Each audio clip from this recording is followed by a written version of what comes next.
Chapter 472 Stir on Tianhuang Mainland. Chapter 472 Stir on Tianhuang Mainland. Zimo, you've saved me once more. Ji Yaoxue beamed brightly and quipped. I won't be able to clear my debt to you in this lifetime. Su Zimo smiled as well. There's no need to speak of such things between us.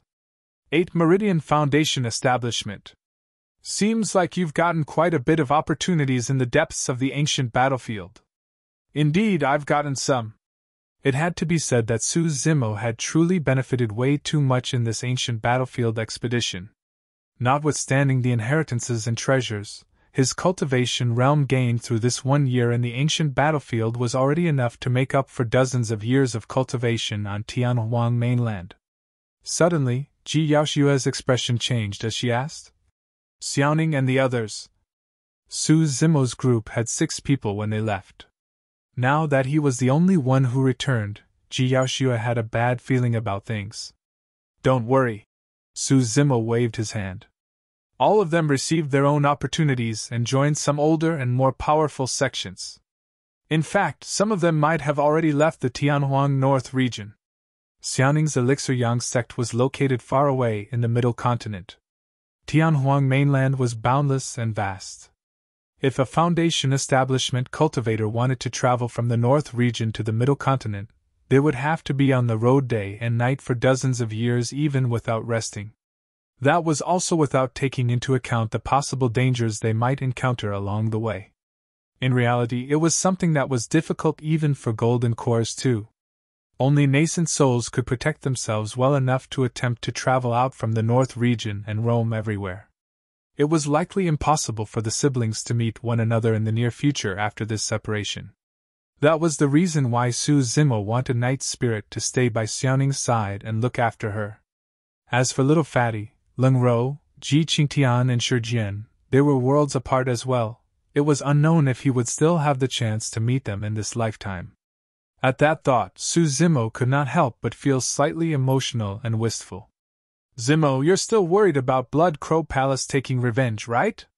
Ji Yaoxue was extremely smart, and after slight contemplation, she understood why everyone went their separate ways.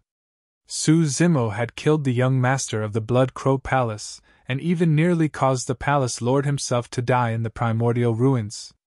The feud between him and them was already irreconcilable. That day, in the palace, right under the nose of the Emperor of Great Zhou, the Blood Crow King declared that all the disciples of Ethereal Peak would be buried along with the young master. It was obvious how arrogant he was and the amount of backing he had. While it might be a huge calamity for Su Zimo personally, it was also one for Ethereal Peak. Everyone else of Ethereal Peak could leave, but not him. To turn his back and leave after creating such a mess, leaving Ethereal Peak and his eldest brother, Su Hong, in the territory of the Great Zhou dynasty without any care. That was something that Su Zimo's heart would not allow. Zimo, don't worry. I'll help you plead for mercy with Father. Worried that Su Zimo might not take her words for real, Ji Yaoxue continued. If the Blood Crow Palace truly dares to do anything outrageous, the Great Zhou dynasty will definitely not sit by idly and watch. Yes. Su Zimo smiled and nodded. In reality, he knew and could read the situation clearer than anyone. The attitude of the Emperor of Great Zhou towards the Blood Crow King at the sect competition had already made many things clear.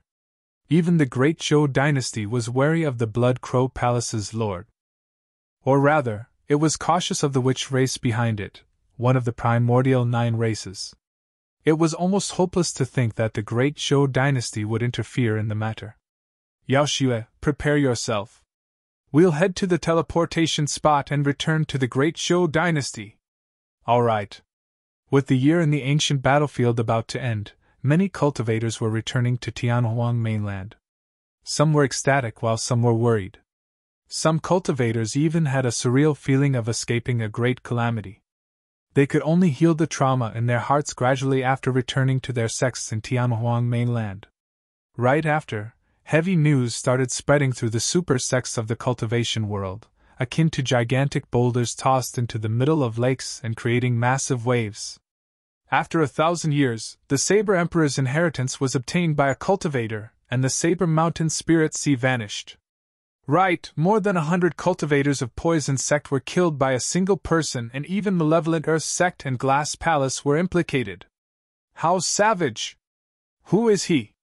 What sect or faction is he from? I've got no idea. He didn't wear a sect badge. Some say that he's a meek scholar, while others say that he looks menacing. Glass Palace and Malevolent Earth Sect received the news almost instantly, and their sect masters were enraged. Both sects sent out multiple cultivators to scout out news of that cultivator's background and location. Before the various sects managed to digest that news, an even more shocking piece of news was spread, causing a shock for the super sects and sending a wave across the entire cultivation world. The Human Emperor's Palace appeared. The successor of Divine Phoenix Island appeared at the Human Emperor's Palace and fought against all the paragons of the Immortal, Buddhist, and Fiend sects together. The paragons of the Immortal, Buddhist, and Fiend sects work together? Fufu, Divine Phoenix Island's successor, sure is unlucky. He must have died without even a corpse left. Who managed to obtain the Human Emperor's inheritance in the end? That's where you're wrong. He suppressed all the paragons of the Immortal, Buddhist, and Fiend sects single-handedly, and it was an extremely tragic and shocking battle. What? What did you say? The paragons of Asura Sect, Heaven Asura Sect, Purple Firmament Sect, Chaos Essence Sect, Clear Wind Temple, Illusion Fiend Cult, and Formless Monastery are all dead. While the paragons of the other sects managed to survive and escape, some of them had their arms and roots crippled, and it would be tough for them to shine in the future. The elders of the various sects received the news at almost the same time and were in shock and disbelief. What about the sealers? There were more than 10 sealers from the Immortal, Buddhist, and Fiend sects together. Are they all trashes? As golden cores, can't any of them kill a single Foundation establishment cultivator? Even when 5 sealers joined forces, they failed and died with regrets. Pissed. Even sealers failed despite working together? The right hand of Divine Phoenix Island's successor is made from a Divine Phoenix bone and possess an immense might. He was severely injured together with the Fiend sect's pure maiden, and they entered the Human Emperor's Palace at the same time. Their fates are currently unknown. The elders went silent when they heard that. A long time later, someone sighed deeply. It's a monster incarnate. I don't think it's exaggerated to claim that he's the #1 monster incarnate ever since the ancient times. At the same time, in an unknown location in the Middle Continent, an ancient-looking palace stood erected. A rosy-cheeked old man with a white crown and long robes stood in front of the palace entrance with one hand behind his back. His other hand was in front of him, and his fingers were twitching. There was a gray fog that veiled his eyes, making him seem extremely mysterious.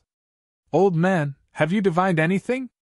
Behind the old man was a gray-robed man who was slightly plump and had a pale, beardless fan. Holding a folding fan, he asked anxiously. If Su Zimo was here, he would have recognized that this was Lin Xuanji, whom he had encountered by chance at the primordial ruins. The old man in front was the storyteller back in the capital of Great Zhou. A long time later, the haze disappeared from the old man's eyes as he frowned while shaking his head. It's true that the Human Emperor's Palace appeared. However, I didn't manage to divine any news of that lad. Strange. Does Divine Phoenix Island truly have such a monster incarnate? The two of them exchanged glances, feeling that there was something odd about this. Sucking his lips, the old man replied, No matter what, the appearance of the Human Emperor's Palace proves that this is going to be a golden era with countless paragons and monster incarnates created. It's very likely that we'll have a situation similar to the ancient era with multiple emperors arising. Of course, with that, there will also be unimaginable trouble. Let's just wait and see. Chapter 473 Arrival of the Storm. Chapter 473 Arrival of the Storm. Deep in the night, in the Great Zhou dynasty. With a bang, a bedazzling column of light lit up in the depths of the palace. Bursting into the skies, it filled the night skies with a resplendent luminescence, attracting countless glares. The geniuses who entered the ancient battlefield have returned. That's right. I wonder how many of the 50 managed to survive. There should be a third of them at the very least. The geniuses selected by the 5 major sects aren't weak. Ethereal peaks Qian and Lu Hui, iridescent clouds palaces perfected being Tsang Lang and many other golden cores stood around the column of light expectantly, preparing to await their returning disciples. If nothing went wrong, these cultivators that returned alive from the ancient battlefield would end up being the supports of their sects in the future. The Emperor of Great Zhou stood right at the front with a grim expression. A flicker of worry would appear in the depths of his eyes from time to time. Gradually, 2 figures appeared in the middle of the column of light. As time passed by, the 2 figures became increasingly clear. It was Su Zimo and Ji Yaoxue who had returned. The Emperor heaved a sigh of relief. He was relieved as long as Ji Yaoxue was fine. But immediately after, he frowned and thought to himself, "There's only the 2 of them?" Although the ancient battlefield was a dangerous place, at least 7 people or so managed to return in previous worst-case scenarios. Now that only 2 of them returned, it was not hard to guess that something big must have happened in the ancient battlefield. Qian Yi and Lu Hui did not have smiles on their faces when they saw that Su Zimo was fine. On the one hand, it was because they were worried about the safety of Ji Qingtian and the others. On the other hand, while it was a good thing that Su Zimo was alive, it may not have been the best choice for him to return to the Great Zhou dynasty. Apart from Ethereal Peak, the golden cores of the other sects looked extremely grim as they strode forward with huge frowns. Perfected being Yun Shan of Southern Mountains sect cupped his fists slightly. "Mr. Mo, my disciple, Shi Jian, is a little foolish and isn't the sharpest tool in the shed. Did he meet with any accidents?" "No, he was selected by one of the 5 heretical doctrines, puppet sect, and left together with them." Su Zimo shook his head. It's good that he's all right. It's his opportunity to be selected by one of the super sections." "How rare, how rare!" Perfected being Yun Shan nodded his head in gratification.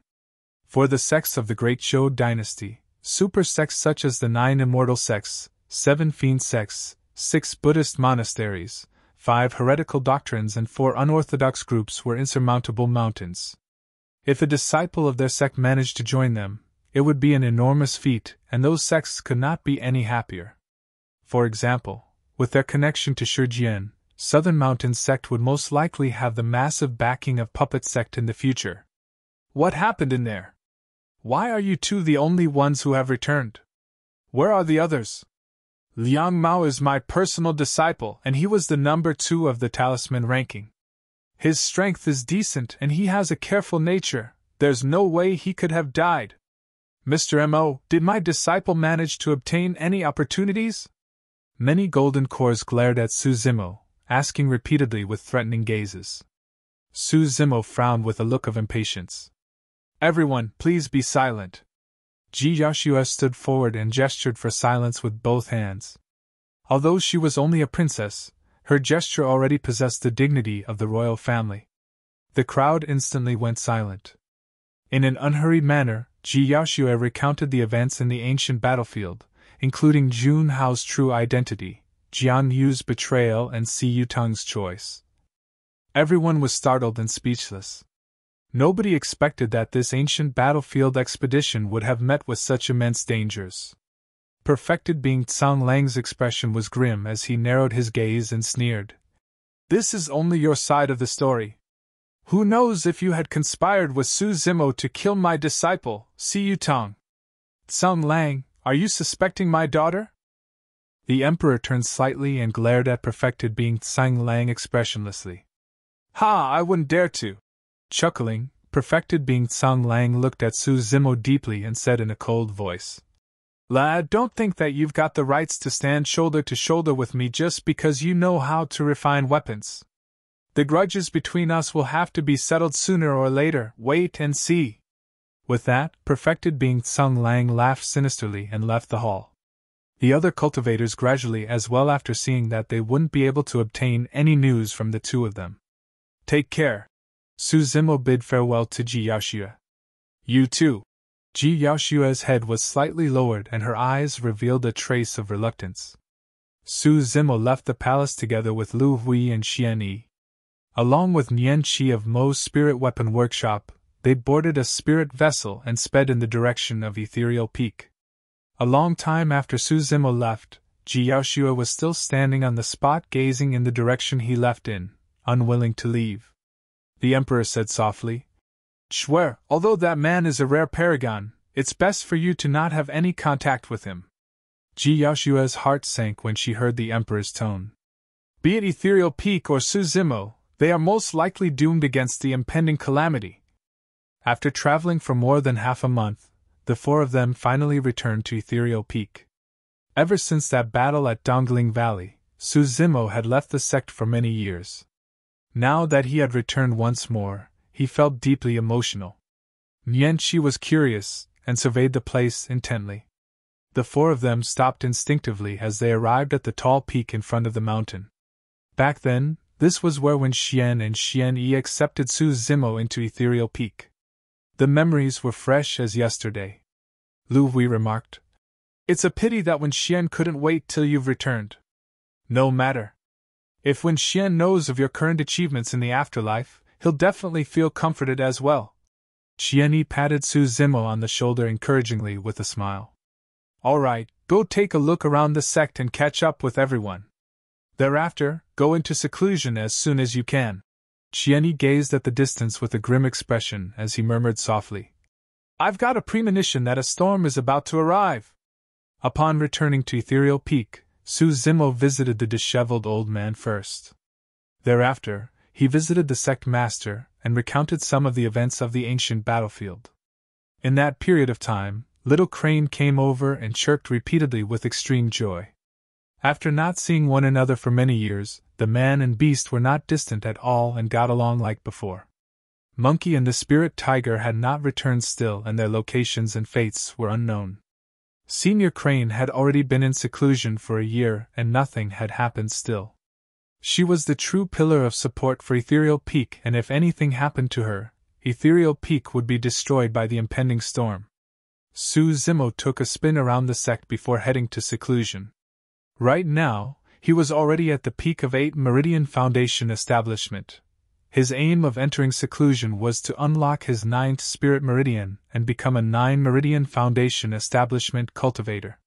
This was an extremely important step that would affect his cultivation path in the future. The firmer his foundation, the better the quality of his condensed golden core, and the stronger the golden core phenomenon he would be able to comprehend and obtain. At Extreme Foundation Establishment Realm, Su Zimo's combat strength would also increase in folds. Similarly, he could sense the incoming danger. The only way to tide through the impending storm was by trying his best to raise his cultivation realm. Chapter 474 Crisis. Chapter 474 Crisis. Northwest corner of the Great Zhou Dynasty, Black Crow Mountain. Deep in the forest, in a sinisterly dark area, a blood-stained palace was erected. This day, a piece of news arrived. Master Su Zimo has returned from the ancient battlefield and has arrived at Ethereal Peak. All right. A blood-robed middle-aged man opened his eyes. They shone with a sinister faint green hue as he said coldly, "I want nothing in the radius of 50 kilometers around Ethereal Peak to remain alive." His voice was extremely chilling and spread to every single corner of Black Crow Mountain. Countless blood crows flew out from Black Crow Mountain, shrieking as they swarmed the skies with their sheer numbers and flew towards Ethereal Peak. 2 days later, Iridescent Cloud's palace. An order was sent forth that mobilized the sect. Wage war against Ethereal Peak.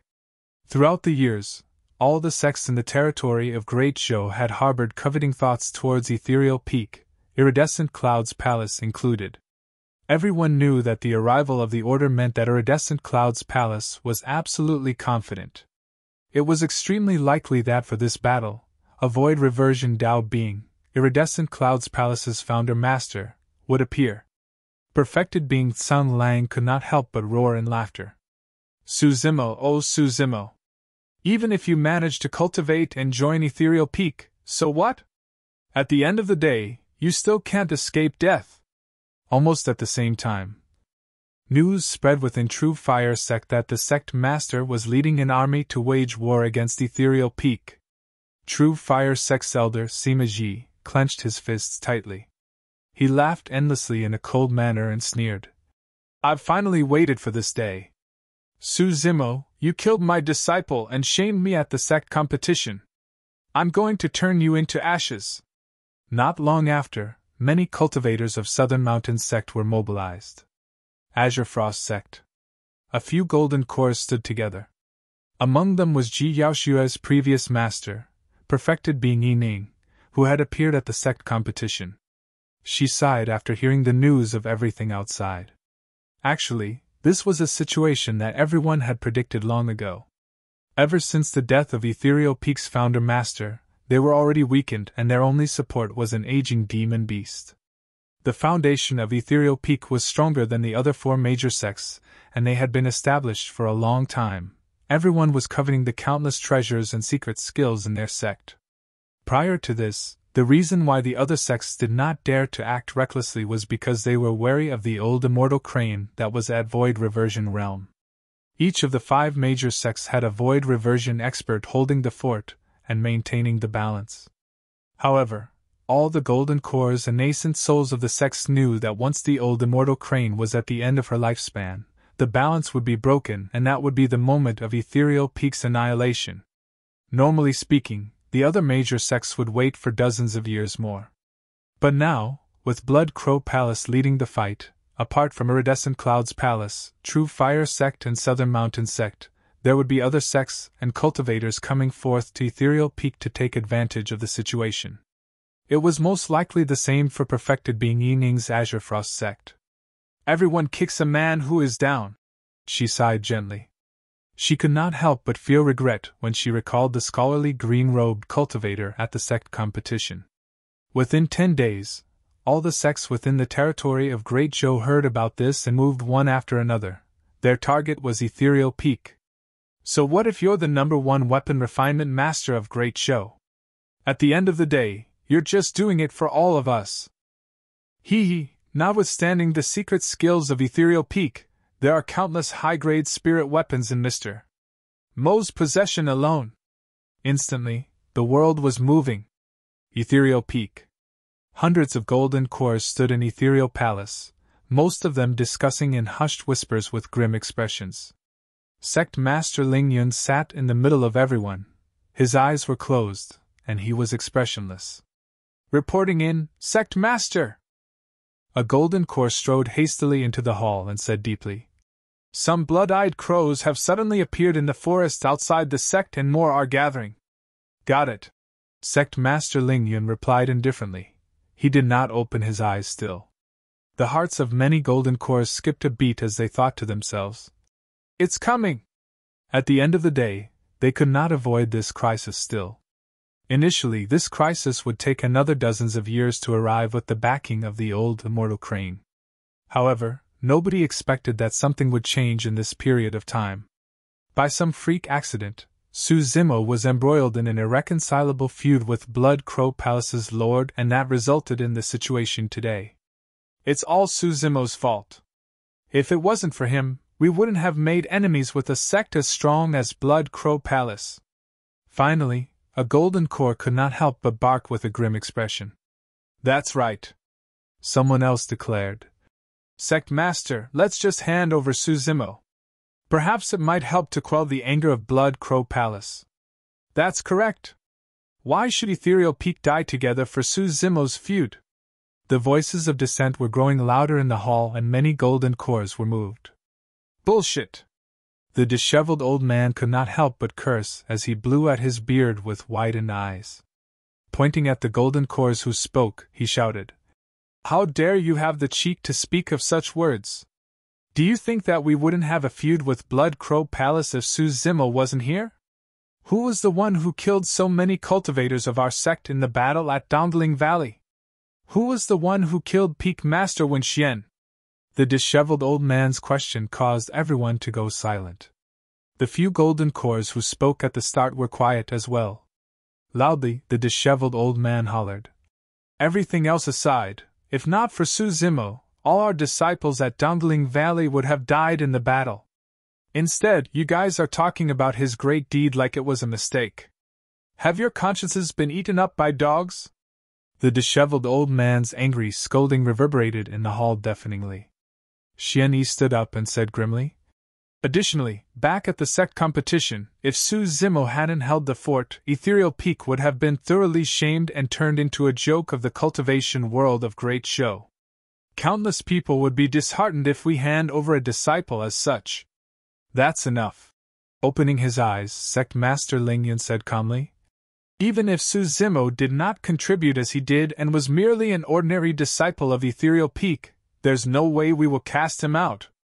Ethereal Peak wouldn't have survived till this day if we sacrificed our disciples for the sake of survival. At the same time, I'm not able to do something like that either. Everyone has their ambitions, and those who want to leave the sect, do it now. I won't stop you. Sect Master Lingyun swept his gaze across the crowd. Some cultivators cupped their fists and left one after another, but even more chose to stay. Among the crowd, an outstanding girl with withered, yellow hair stood. She smiled gently upon seeing everything unfold, and her eyes were bright and moving. Previously, Nianqi accompanied Su Zimo back to Ethereal Peak and had been listening and observing in secret ever since. She wandered everywhere, and had no home since she was young. As such, it was hard for her to trust people. Towards such a foreign environment, and these new people, she was conflicted and resistant. However, she did not dare to bother Su Zimo since he was in seclusion. Yet, as time passed by, her impression of this sect gradually changed. There was a group of lovely cultivators within, and there were also righteous people. At that moment, after she heard the words of Sect Master Lingyun, Nianqi made up her mind that she was going to stay in Ethereal Peak from now on, never forsaking it. Chapter 475 Ignition of the Great Battle. Chapter 475 Ignition of the Great Battle. There were more blood crows gathered at the forest outside, circling above Ethereal Peak in an orderly manner. They formed a gigantic black vortex that covered the skies, like thunderclouds that flickered with scarlet glints. It was extremely pressuring. Darkness fell on Ethereal Peak, and it has been 3 days since they saw sunlight. This day, dust billowed from far away, followed by a torrential killing intent. The army of cultivators from Blood Crow Palace had arrived. For the past few years, Blood Crow Palace's influence had been expanding, and they took over all the sects in the vicinity, and grew at a rapid pace. By now, they were as good as a 6th major sect. Coupled with the cruel methods of Blood Crow Palace's lord and his heavenly defying combat strength, many itinerant cultivators submitted to him one after another. Blood Crow Palace's current strength had already surpassed the 5 major sects. Leaping into the skies, Ethereal Peak's master, Lingyun, gazed over with a grim expression. The army from Blood Crow Palace was densely packed, and there were 10,000 cultivators. Among them, there were 100 nascent souls alone, and many of them were notorious itinerant cultivators in the cultivation world of great show. There were more than 1,000 golden cores. The rest of them were foundation establishment cultivators, and there were no Qi refinement warriors. Qi refinement warriors were almost useless in a clash of this level. Any single flying sword, spirit art, or even the shockwave of the ensuing fight was more than enough to kill a Qi refinement warrior. A blood-robed middle-aged man stood at the front of Blood Crow Palace's massive army, looking cold with a faint green hue in his eyes. It was Blood Crow Palace's lord. The palace lord waved his hand and declared icily, "Kill everyone and spare no one!" At the same time, Ethereal Peak's master, Lingyun, waved his arm and yelled, "The sect is on the brink of its extinction. People, fight with all your strength and protect the final sanctuary of our sect." Everyone from Ethereal Peak knew that there was no other way out for them. Bang! Bang! Bang! In the back mountain, stone doors were pushed apart by tremendous forces one after another, as dozens of terrifying auras appeared. Ethereal Peak's nascent souls who were in seclusion had appeared one after another as well. Under the lead of Sect Master Lingyun, 100 nascent souls and nearly 1,000 golden cores were mobilized. In terms of numbers, they were comparable to Blood Crow Palace. Their formidable foundation was thoroughly shown. However, due to the stringent requirement process of Ethereal Peak, There were not many Foundation establishment cultivators, and they amounted to slightly more than 2,000. Once the great battle was invoked, their Foundation establishment cultivators would definitely be disadvantaged. Of course, the final outcome of the battle was not decided from the Foundation establishment battlefield, nor was it decided from the Golden Core and Nascent Soul battlefields. The ultimate challenge was between the Void Reversion experts. Caw, caw! The countless blood crows let out ear-piercing cries, charging towards the ethereal peak cultivators like a swarm of locusts. It was startling. All of a sudden, a might aura burst forth from within ethereal peak, followed by a deafening cry. A figure broke out of seclusion, bearing a head of red hair and exuding a terrifying demonic aura. Although she had an insane might and a sharp gaze, this was a beauty. Senior Crane! Senior Crane has come forth from seclusion! A series of cheers sounded from ethereal peak, and the masses were overjoyed. The old immortal crane looked at the countless incoming blood crows, and her eyes shone brightly. A mysterious shockwave spread out from her glabella as she suddenly opened her mouth and shot out a fiery stream of flames. Swoosh! The stream of flames spread out and was hundreds of feet tall, incinerating half the skies. Countless blood crows were turned into ashes without being able to make a single sound. Humph! Blood Crow Palace's Lord harumphed coldly and soared into the air. With a single thought, a blood-colored bone staff appeared in his hands with a skull at its tip, emanating a sinister aura. Blood Pattern Curse! Waving his blood-bone staff, the Palace Lord chanted an unidentifiable incantation, and the void surged with a terrifying energy feedback. 2 streams of blood light shot forth from the sockets of the skull. As though it was alive, the skull opened its mouth and shot out a green streak of light. The blood and green light fused into a drop of fresh blood. When the drop of blood arrived above the old immortal crane's head, it suddenly exploded and spread into a series of mysterious patterns. Descending slowly, it engulfed the old immortal crane. Buzz! Buzz! The blood patterns formed a blood-colored circle of light that caused smoke to form each time it made contact with the old immortal crane's body. Eventually, it corroded the old immortal crane's shirt, and a series of burn marks appeared on its fair skin beneath. Caw! The old immortal crane cried, and its blood chi burst forth.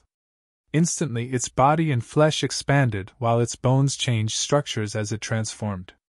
Right in front of everyone, it turned into a massive ferocious bird that was dozens of feet in width, ready to fly with its wings at any moment. Resembling an immortal crane, the ferocious bird had a smudge of red on its head, and its body was green. A thin, dense layer of flame burned on its body, emitting a scorching heat, and its beak was red and a full 10 feet long. The Blood Crow Palace's lord's expression changed as he murmured softly. So, your true form is actually a pure-blooded ferocious bird. The old immortal crane soared into the skies, and the flames on its body burned brightly, purging away the power of the blood curse. Rising into the clouds with its gigantic body, it looked down at the palace lord on the ground with a murderous intent. Fufu, you might have been a threat to me at your peak. But now, you're nothing but a beast at the end of your lifespan and is nothing to be feared. The palace lord sneered and leaped up. In the blink of an eye, he disappeared above the 9 heavens into the clouds. That was a height that even nascent souls could not reach. Although golden cores could soar into the skies without the use of any external objects, the truth was that there was a limit to the height they could reach, and it was merely about 100 feet. There was an incredibly strong dermic power between the heaven and earth that restricted cultivators and all living beings immensely. The higher cultivators flew, the greater the pressure they would have to endure. With their essence spirits, nascent souls could greatly resist the restrictions on their bodies set by the heaven and earth, and could soar to heights a couple thousand feet high. More than that, one would be in the clouds and their vision and hearing would suffer. At that place where even nascent souls could not reach, only void reversions could fight there.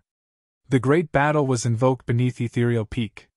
Blood Crow Palace's lord and the old immortal crane clashed as well, producing shuddering power shockwaves that attracted the attention of a few void reversions nearby. Those void reversions came from Iridescent Cloud's palace, True Fire Sect, Southern Mountain Sect and Azure Frost Sect. The armies of the four major sects were speeding towards Ethereal Peak under the lead of their void reversion experts. That old beast has sure hidden herself well. To think that she's a ferocious beast of the ancient era, a Baifang. The Baifang was a pure-blooded ferocious beast that did not need to consume food and specialized in the Tao of Fire. Legend has it that the Baifang carried the bloodline of the Phoenix race and was extremely ferocious. While the Baifang looked extremely similar to immortal cranes, their difference was that their head was a full feet wide. It's lucky that the Blood Crow Palace's lord is around. Otherwise, the four of us might have been destroyed by that old beast instead. Yes, the Baifang is old now. Furthermore, I heard that the Blood Crow Palace's lord belongs to one of the 9 primordial races. Even if the Baifang was at its peak, it might not be a match for this guy. Let's go. Let's head over there first to help the Blood Crow Palace's lord kill that old beast as soon as possible. After conversing, the 4 void reversions soared into the skies and vanished in the blink of an eye. It wouldn't be long before the armies of the other 4 major sects arrived at Ethereal Peak. Chapter 476 Fatal Blow. Chapter 476 Fatal Blow. With the fight between the void reversions taking place, nascent souls from both factions soared into the skies one after another to a height of a few thousand feet tall before breaking out into a battle. At that height, the fight between the nascent souls would not affect the Golden Cores and Foundation Establishment cultivators. Every single attack of a nascent soul possessed the might of the heaven and earth, and it was something that Golden Cores couldn't defend against. As for Golden Cores, they left the ground and flew 100 feet into the skies before they started fighting. Countless spirit arts and flying swords streaked, and there were even Golden Core phenomenons. On the ground, Foundation Establishment cultivators collided intensely like 2 massive torrents. Blood Crow Palace did not have the advantage in numbers when it came to nascent souls and Golden Cores. However, they had multiple times the number of Foundation Establishment cultivators of Ethereal Peak. The moment the fight began, Ethereal Peak showed signs of defeat on the Foundation Establishment battlefield. In recent years, most of Ethereal Peak's paragons of the Foundation Establishment realm died in Dongling Valley. The rest, such as Jiqingtian, Lengro and the others, obtained their own opportunities and left the territory of the Great Zhou dynasty. The remaining Foundation Establishment cultivators in the sect had no leader, and the strongest among them was only at 5 Meridian Foundation Establishment with a few others at 4.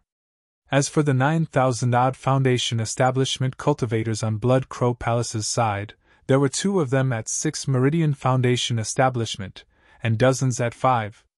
In the ancient battlefield, especially at the core regions where battles were plenty, 6 Meridian Foundation Establishment cultivators were common sight, and only 7 Meridian Foundation Establishment cultivators could protect themselves. However, in the territory of Great Zhou, the environment was not as favorable as the ancient battlefield, and it was almost the limit for any cultivator to unlock 6 spirit meridians. Bang! Bang! Bang! The moment the battle began, Ethereal Peak Foundation Establishment cultivators were already showing signs of defeat. There was nothing to compensate for the difference in numbers and strength. The most eye-catching cultivator on the side of Ethereal Peak was an outstanding young girl. This outstanding young girl was not old and her features were intricate with a straight nose bridge. Her eyes shimmered like diamonds, but her hair was withered, yellow and messy without any luster. This young girl was none other than Yan Qi. After cultivating for less than 2 years, she was already at the peak of Foundation Establishment, and had already unlocked 3 spirit meridians. It was also because of Yan Qi's presence that the Ethereal Peak Foundation Establishment cultivators were not instantly overwhelmed and defeated. Controlling her flying sword with one hand, she wielded a saber in the other and charged into the Blood Crow Palace crowd, cleaving left and right. Initially, back when Yan Qi did not have any spirit qi in her body, she was already able to lift the mystic gold silk armor which weighed a ton. It could be said that she had an innate godly strength. Now that she had entered the path of cultivation, her strength had grown even more, and she was like a tiger who had obtained wings. Although she was only at 3 Meridian Foundation establishment, she could kill 4 Meridian Foundation establishment cultivators and even face off against 5 Meridian Foundation establishment cultivators. Swinging her saber widely, Nianqi was completely following Su Zimo's previous style without any complicated movements. He was overwhelming everything with brute force. Unable to defend against her, a 4 Meridian Foundation establishment cultivator was cut into 2. Gradually, the 5 Meridian Foundation establishment cultivators of Blood Crow Palace surrounding Nianqi increased, and even 2 6 Meridian Foundation establishment cultivators had targeted her. "Let's join forces and kill that girl first," a 6 Meridian Foundation establishment cultivator yelled. Bang! Bang! Bang! Swoosh! Swoosh! Swoosh! At least 10 5 Meridian Foundation establishment cultivators attacked Nianqi at the same time. 2 6 Meridian Foundation establishment cultivators released their spirit arts and flying swords as well, unleashing a flurry of attacks at Nianqi. Instantly, Nianqi descended into danger. She had already charged into the depths of the Blood Crow Palace faction a long time ago, and was far away from the Ethereal Peak faction. Right now, she was like a helpless leaf floating in a raging sea. Nianqi did not wish to die. She wanted to continue staying in Ethereal Peak and following her young master. However, she knew that in such a situation where everyone could barely fend for themselves, no one could save her. The only way she could survive was if she fought for herself. Against the attacks that came from all directions, Nianqi shivered and channeled blood chi with all her might. Gradually, her eyes turned into a mysterious shade of blue, akin to the color of the deep ocean. A terrifying aura exuded from within her. It was as though an ancient power had been awakened.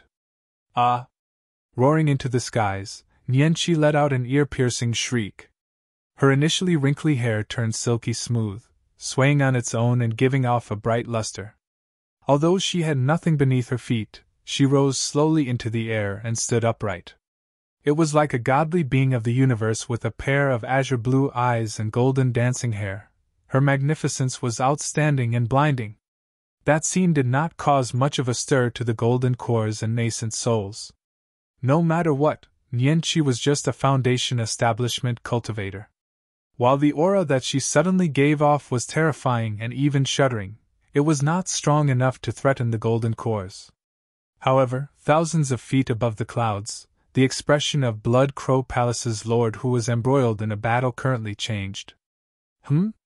His gaze penetrated the voids and landed on Nianqi. Could it be? The palace lord's eyes shimmered, as if he had recalled something. On the battlefield, just as Nianqi was about to be drowned by the countless spirit arts and weapons, a burst of energy shot forth from within her. Buzz! The spirit weapons that were arriving from all directions froze in midair. Even the spirit arts shook violently before dissipating. All the Foundation establishment cultivators present were shocked when they saw that. A 3 Meridian Foundation establishment cultivator had managed to defend against the full-powered attacks of 10 5 Meridian Foundation establishment cultivators and 2 6 Meridian Foundation establishment cultivators. That scene had already surpassed everyone's knowledge. It was a 3-level gap right there. After a momentary pause, all the spirit weapons flew back in reverse and Nianqi's gaze gradually dimmed. She turned extremely weak and fell from midair, as though she had lost all her strength. Caw, caw! The sound of a crane echoed out as a green streak of light shot by, carrying Nianqi before retreating at an even faster speed. The one that saved Nianqi was none other than Little Crane. Ha ha! Right then, a series of laughter broke out from the horizons far away. I'm Dao Bing Jing Ming of Iridescent Cloud's Palace. Greetings, Blood Crow Palace's Lord. I'm Dao Bing Liao Yuan of True Fire Sect, here to assist the Palace Lord. I'm Dao Bing Lao Yang of Southern Mountain Sect. I'm Dao Bing Han Ming of Azure Frost Sect, here to help the Palace Lord kill that old beast.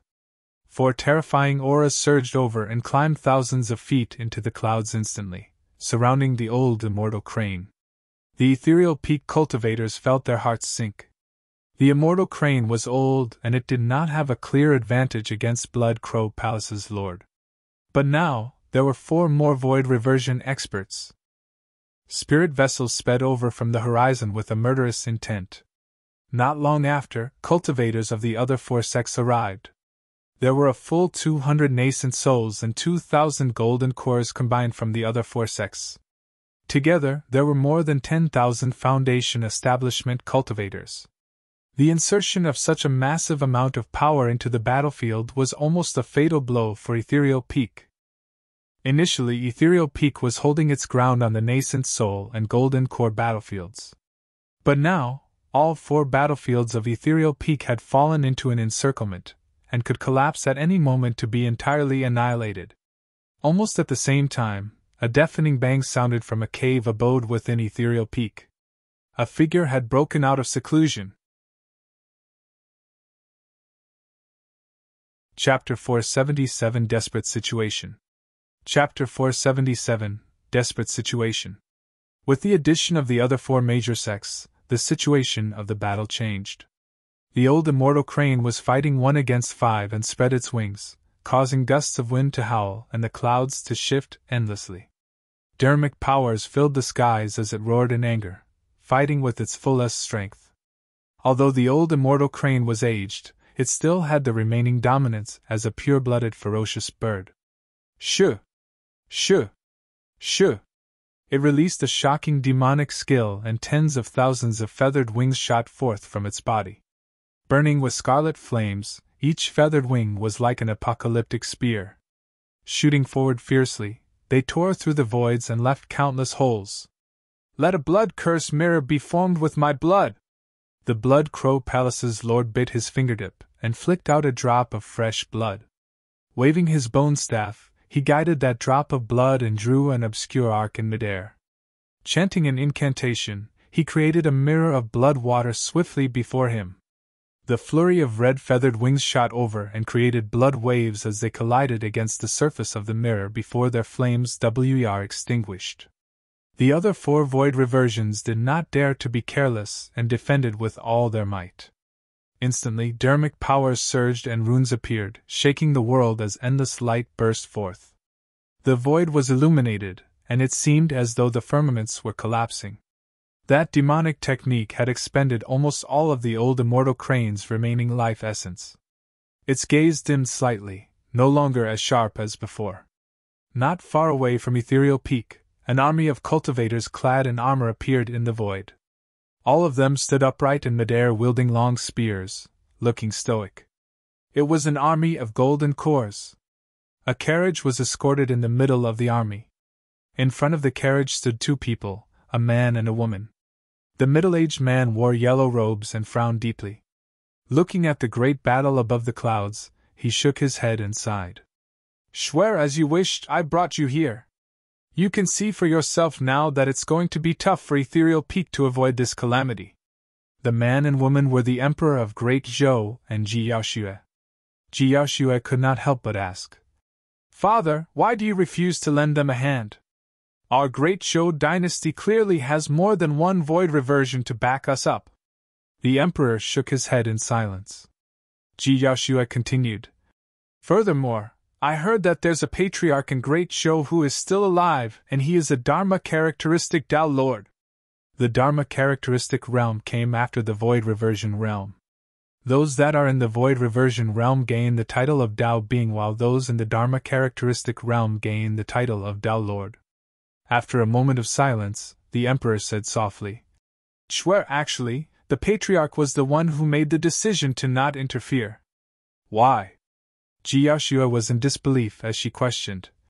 As a Dharma characteristic Tao Lord, can't the patriarch beat a void reversion Tao Being? What are you guys scared of? Heis. The Emperor gave a deep sigh. If the patriarch comes forth, he can naturally suppress the Blood Crow Palace's lord. However, the thing is that this guy's background is extremely touchy. He is one of the primordial 9 races. So what if he's one of the primordial 9 races? Weren't they defeated by the ancient emperors of the human race in the primordial era all the same? Ji Yaoxue could not understand. As though he recalled something, A hint of fear flickered through the depths of the Emperor's eyes as he shook his head. The might of the primordial 9 races is far beyond what you can imagine. If we really anger the experts of the primordial 9 races, notwithstanding the Great Zhou dynasty, even the entire north region of Tianhuang mainland would experience a catastrophe. Back then, the Patriarch witnessed and had been through a similar catastrophe personally. Pausing for a moment, the Emperor did not continue on that topic. Let's hope that Su Zimo has already left Ethereal Peak. On the other side, 2 outstanding women with voluptuous figures stood within the ancient forest. One of them was older, but there were no signs of aging on her face. Instead, she gave off a mature and charming aura from head to toe. The other was dressed in a long pink dress and wore a veil, looking like she was a young girl. Auntie Gu, since Su Zimo hasn't shown himself yet, I suppose he must have already left, and is no longer at Ethereal Peak, the girl in pink said with joy. The 2 of them were the chief steward of Sky Treasure Auction House, Gu Shi, and the pure maiden of the fiend sex, Demonis Ji. That had better be the case. Given the circumstances, he would die for sure if he appeared. Gu Shi's expression was unchanged. The Blood Crow Palace's lord is someone from the witch race, and they are one of the primordial 9 races. The impact left on the cultivation world after that catastrophe 10,000 years ago was way too deep. Let alone the Patriarch of the Great Zhou dynasty, even those of the immortal, Buddhist and fiend sects would be cautious and not want to provoke the primordial 9 races. Demonis Ji shook her head. That's not for sure. That senior of the fiend sect definitely fears nothing. Pausing for a moment, Demonis Ji tugged at Gu Shi's sleeves and asked, Auntie Gu, haven't you sent the message yet? What did that senior say? What can he say? Gu Shi pouted her lips. He is cold and merciless. When he heard my message, he didn't even have any reaction mentally. Don't pin your hopes on him. At Ethereal Peak, the battle was intensifying. On the Nascent Soul battlefield, Sect Master Ling Yun was already at perfected Nascent Soul realm, and was a step away from Void Reversion realm. With his terrifying combat strength, he fought at the front and held on bitterly. It was a complete defeat for the Golden Core and Foundation establishment battlefields. Nianqi was exhausted and frightfully pale. Lying on Little Crane, it was difficult for her to recover in a short period of time. The Foundation establishment cultivators of Blood Crow Palace and the other 4 major sects charged over like a relentless torrent, rushing at the Ethereal Peak Foundation establishment faction repeatedly. During this period of time, some of the smaller sects and itinerant cultivators of Great Zhou seized the opportunity to take part in the battlefield, ready to take advantage of the situation as well. Without Nianqi, the Ethereal Peak Foundation establishment cultivators were retreating repeatedly, leaving behind a trail of corpses. Blood flowed like a river, and it was extremely tragic. The situation on the Golden Core battlefield was even more pressing. Golden Cores of Ethereal Peak were dying repeatedly. True Fire Sex Sima Shi controlled 4 flaming flying swords that streaked through the crowd endlessly, leaving streams of scorching sword chi. Where's that little bastard, Su Zimo? Are you still going to continue hiding? Now that the outcome was set, Sima Ji roared in laughter gleefully. Perfected being Tsung Lang controlled his flying sword, and his long, narrow eyes shone with a cold glint. The entire Ethereal Peak will have to die together just for the sake of a Foundation establishment cultivator, Su Zimo. His remark caused the Ethereal Peak faction, which was already getting defeated steadily, to turn even messier. To hell with you. The disheveled old man had a fiery temper and cursed. However, immediately after, his slight distraction caused him to suffer a gash on the wound from perfected being Tsung Lang, and blood flowed like a stream. Qian summoned his hexagonal sword formation and had to give it his best before he could rescue the disheveled old man. Fufu, open your eyes properly and take a look. Perfected being Tsung Lang pointed at the Foundation establishment battlefield beneath their feet and sneered. Ethereal Peak's Foundation establishment cultivators are almost completely dead. Qian and the disheveled old man's heart skipped a beat. On the ground, Nianqi's group retreated step after step and were already at the base of the mountain. Of the 2,000 Foundation establishment cultivators, there were only a few hundred left battling bitterly right now.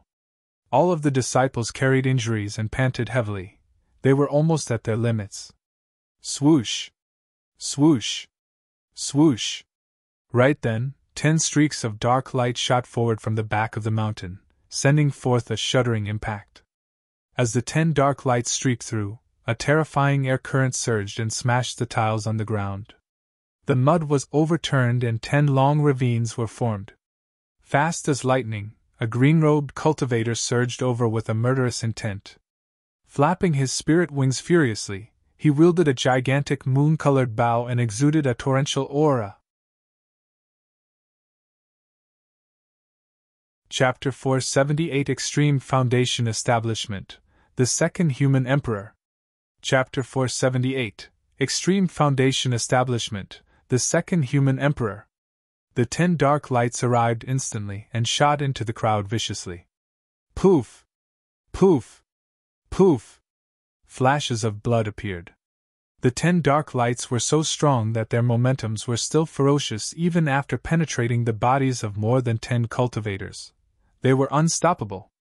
The terrifying power of the dark lights even surged through some of the cultivators after passing through them, causing them to explode with their limbs flying everywhere. All the ethereal peak cultivators witnessed the massive torrent formed by more than 20,000 Foundation Establishment cultivators stop just because of 10 dark lights that were streaking through. Within the torrent, there were 10 lines filled with countless corpses and endless blood. The cultivators of Blood Crow Palace, the other 4 major sects and multiple small sects had swarmed over. Coupled with itinerant cultivators from all over the place, they were way too densely packed. The 10 dark lights were extremely lethal. There were at least a few hundred Foundation Establishment cultivators who died on the spot.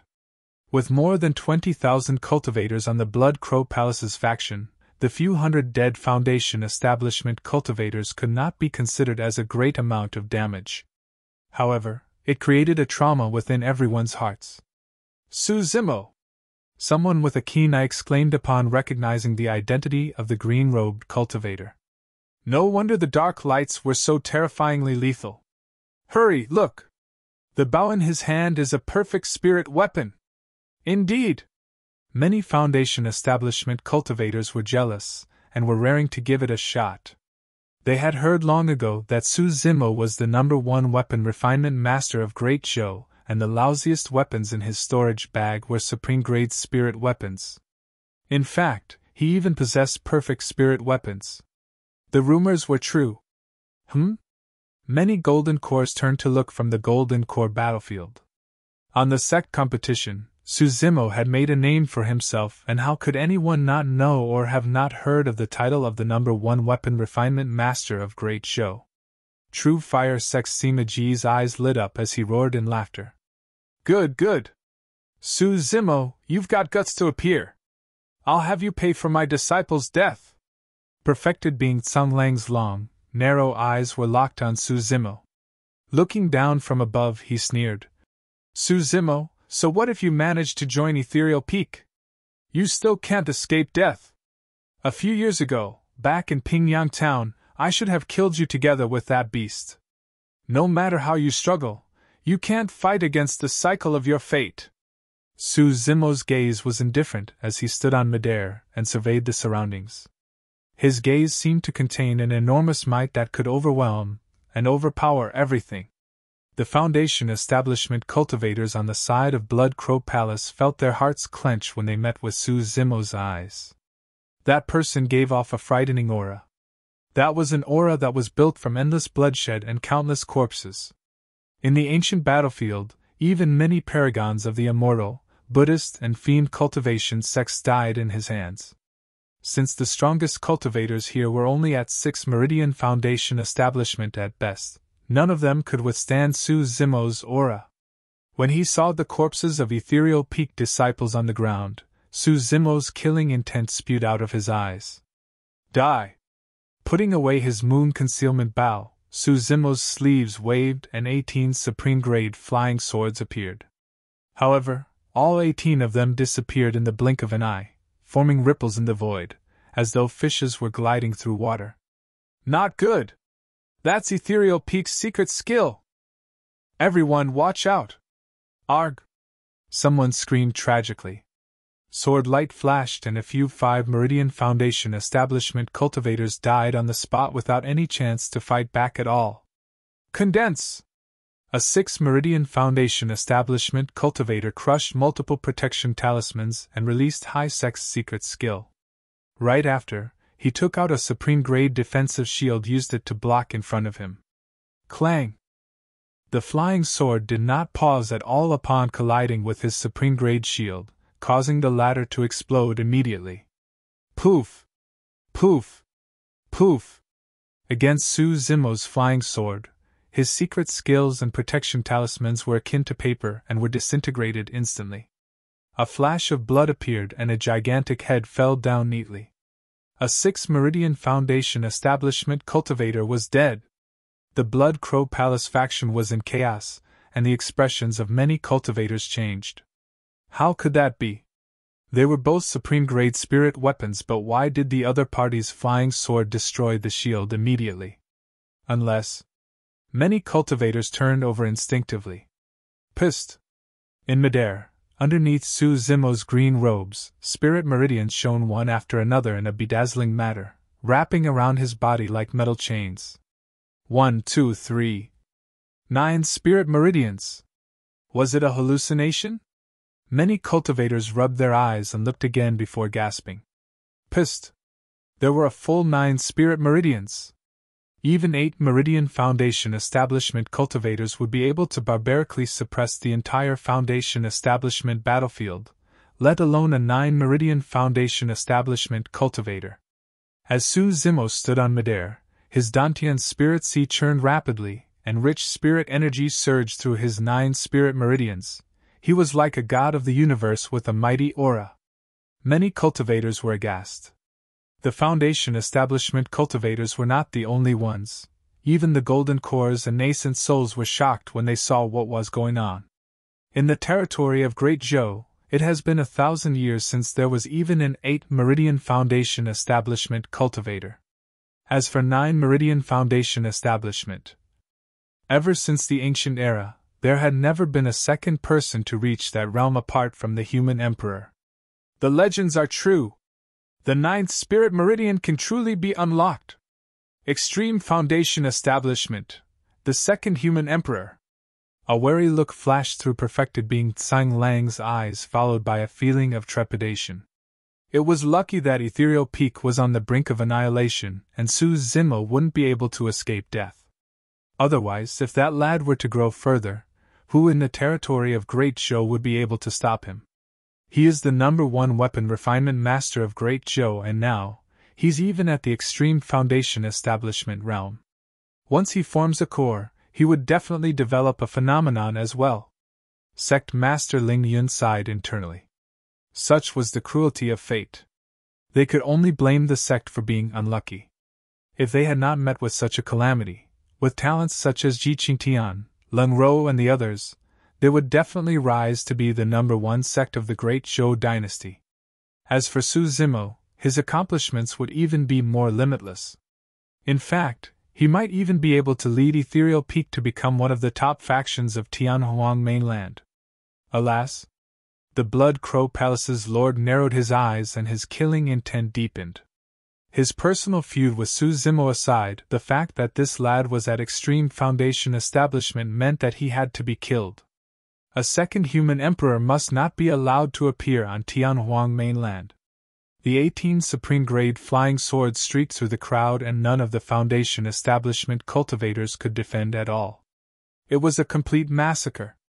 The massive flood formed by more than 20,000 Foundation establishment cultivators was punctured and pushed back by Su Zimo single-handedly.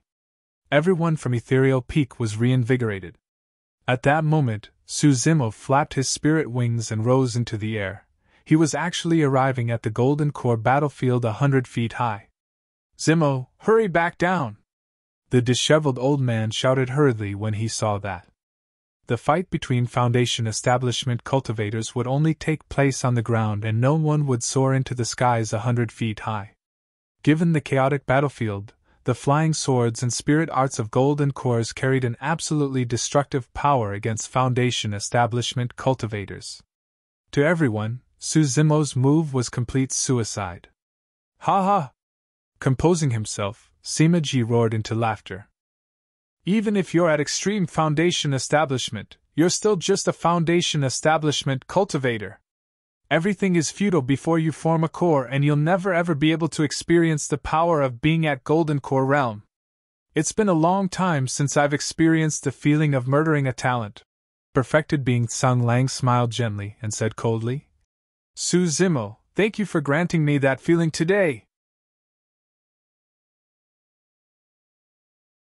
Chapter 479 Ancient Dragonification Manual. Chapter 479 Ancient Dragonification Manual. Swoosh! Many Foundation establishment cultivators and golden cores unleashed their attacks towards Su Zimo, who was standing in midair. Instantly, hundreds and thousands of spirit weapons and arts swarmed forward, the void quaked and the entire world dimmed instantly. The golden cores of Ethereal Peak were disadvantaged in numbers after all. By this point of the battle, Qian Yi and the others were thoroughly exhausted, and he could not even conjure a sword formation. Embroiled in battle with hundreds of golden cores, Qian Yi and the others could not pull themselves out to assist Su Zimo at all. Furthermore, even if they could, all of them would most likely die against such intense and terrifying attacks. All of a sudden, Su Zimo's black hair swayed without any wind and his eyes shone with a deep glint. Suddenly, a shuddering aura burst forth from within his body. It was an ancient and vicissitude aura that was awakened. When the spirit weapons and arts arrived in Su Zimo's vicinity, they slowed down as though they had entered a swamp until finally, they could not advance at all. Stopped. The flurry of spirit weapons that shone resplendently as well as the shimmering spirit arts hovered in midair, motionlessly. Many cultivators were shocked. How could that be? The next moment, an even more shocking scene appeared that caused chills to run down everyone's hearts. An extremely long illusory figure of a living being appeared around Su Zimo, hovering in midair. Gradually, it materialized as flesh started forming. The living being was filled with green scales that shimmered coldly. One after another, sharp spikes protruded from its back and its fangs and claws were extremely sharp while its horns stood proudly. Its eyes were extremely cold and domineering. What's going on? Is that a true dragon? Against the gaze of the Azure Dragon, everyone felt like they were as insignificant as ants. The Foundation establishment cultivators on the ground broke out in sweat and suffocated. Unable to withstand that sort of might, they shuddered and almost knelt on the ground to kowtow. Even the golden cores in midair were stricken and frightfully pale. What is that? The 6 void reversions above the clouds were shocked. The Ancient Dragonification Manual was a secret skill unique to the human emperor. Ever since the ancient era, Su Zimo was the second person to cultivate it successfully, and by now, almost no one recognized that secret skill. Even the gaze of Blood Crow Palace's lord was a little lost. That azure dragon looked familiar, but it was much smaller, like a young dragon. Even so, the palace lord felt a sense of trepidation as he recalled that terrifying encounter back in the primordial ruins, and a hint of fear flashed past his eyes. Crack!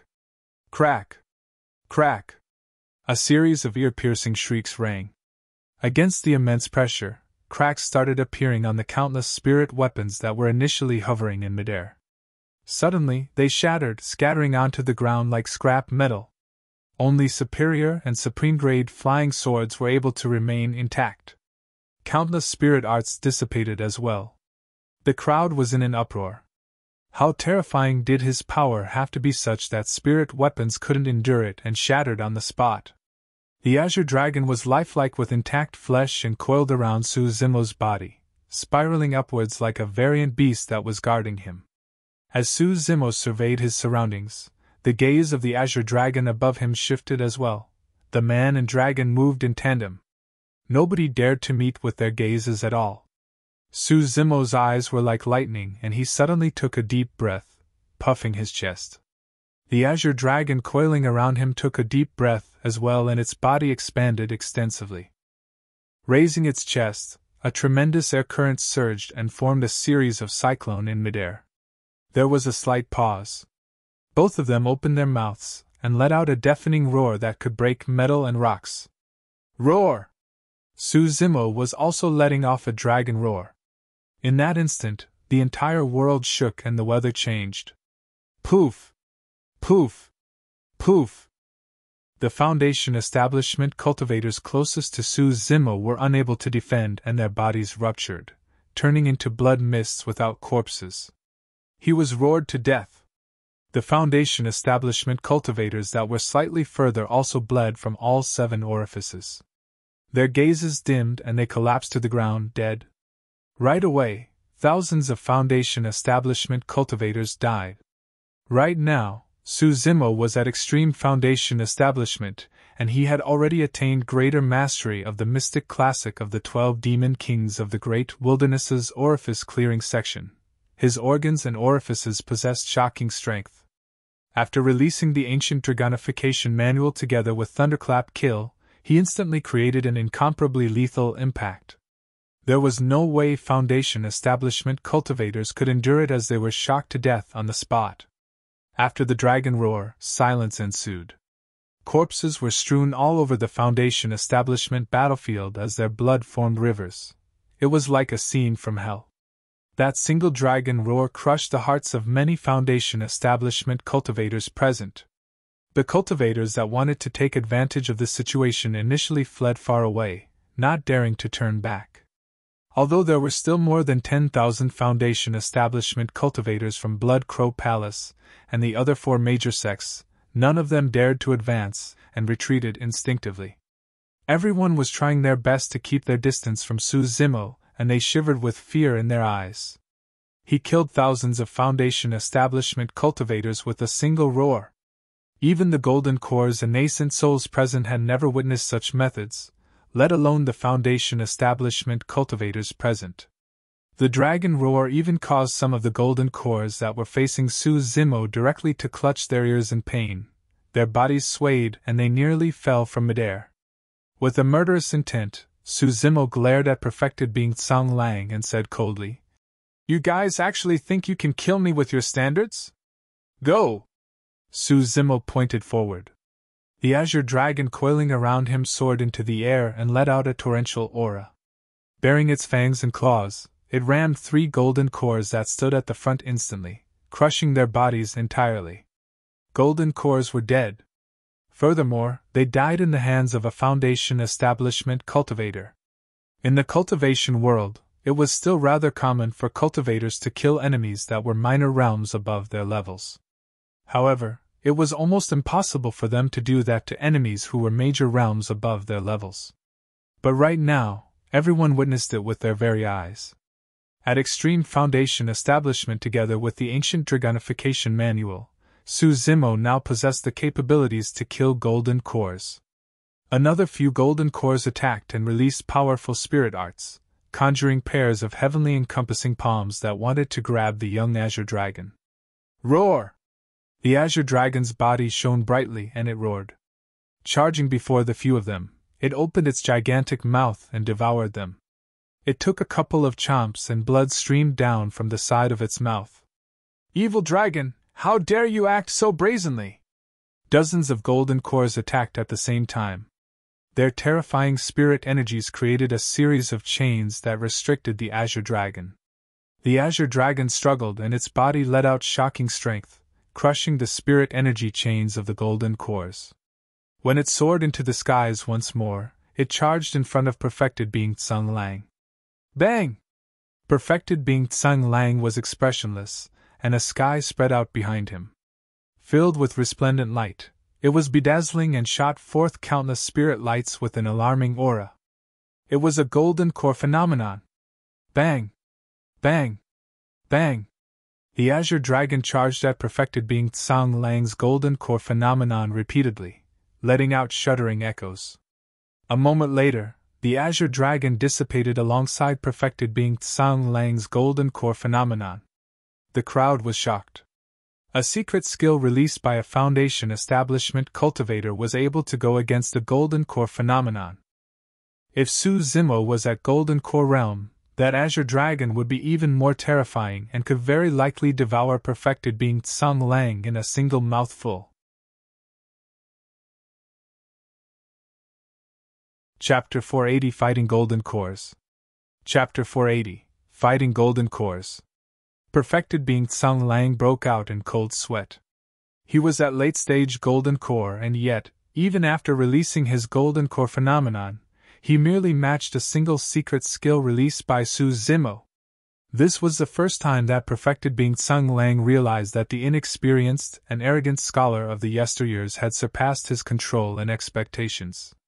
Back then at the sect competition, Su Zimo merely took advantage of the situation to suppress and shame him using his identity as the #1 weapon refinement master of Great Show.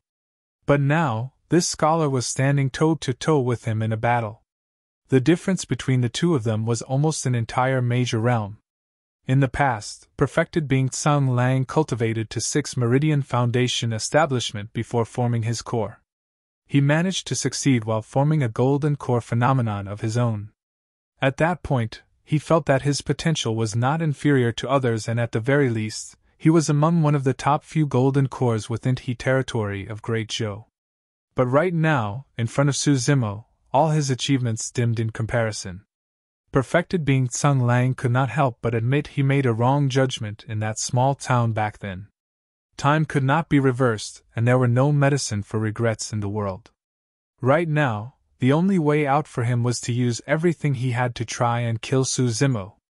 He must not be allowed to continue to grow. That was the only thought remaining in perfected being Tsang Lang's mind. Suddenly, True Fire Sect Sima Ji raised his voice. This lad has just released his secret skill, and it must have taken a toll on his spirit energy. He won't be able to release it a second time. An Azure Frost Sect Golden Core yelled. That's right. Everyone, don't panic. There's nothing to fear about this lad. Before that person could complete his sentence, his vision turned dark, as though an enormous mountain was shrouding over his head, covering the skies. With a frightening aura, it suddenly collapsed. More than 10 Golden Cores stood beneath the mountain, and they attacked one after another, wanting to destroy that mountain peak. Clang! Clang! Clang! One after another, the spirit weapons were repelled. Countless spirit arts clashed against the mountain peak and let out ringing sounds.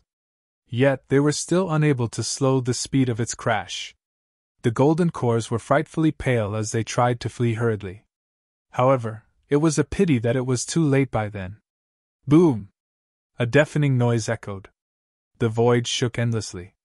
On the spot, more than 10 Golden Cores were crushed and turned into meat sludge, seeping into the mud beneath and could not be differentiated. That is a Khanate spirit weapon! He actually has a Khanate spirit weapon! A series of exclamations sounded, and everyone's gazes landed on that shining golden seal. That gigantic seal was squarish and golden with a divine dragon etched onto it in a lifelike manner. That was the coiling dragon seal that Su Zimo obtained in the human emperor's palace. Su Zimo beckoned gently, and the coiling dragon seal shrank, returning to his palm. Perfected being Tsang Lang, Sima Ji, and all the other Golden Cores were red with envy. They glared at the small golden seal in Sima Ji's palm, and their breathings got heavier. After entering nascent soul realm, cultivators would be able to make use of dermic weapons. In other words, for Golden Cores, Khanate spirit weapons were the best weapons they could make use of. Their combat strength would double at the very least if they had a Khanate spirit weapon, and it would be extremely for them to kill enemies above their levels. However, Khanate spirit weapons were way too rare, and nobody ever sold those in the free market. In the territory of Great Zhou, treasures such as Khanate spirit weapons had not appeared for hundreds of years. Seems like you've benefited plenty in the ancient battlefield. Perfected being Tsang Lang said coldly. That's good as well. I'll wait to get my hands on your treasures and secret skills after killing you. The treasures are right in my hands. We'll just have to see if you've got the life to use them. Su Zimo sneered and propped up the coiling dragon seal with his left hand. It shone with 6 spirit patterns in a dazzling manner, as though he was carrying a blazing sun. He swiped his storage bag with his right hand and a gigantic blood-colored saber appeared in his palm. Its blade quivered and 5 blood patterns shone. A blood beam expanded, followed by the spreading of a nauseating stench of blood. It was the perfect spirit weapon, Blood Quencher. Tsang Lang, prepare to die! Su Zimo's gaze burned like a torch and he yelled. Propping the seal with his left hand while wielding his saber with his right, he strode widely towards perfected being Tsang Lang with a murderous aura.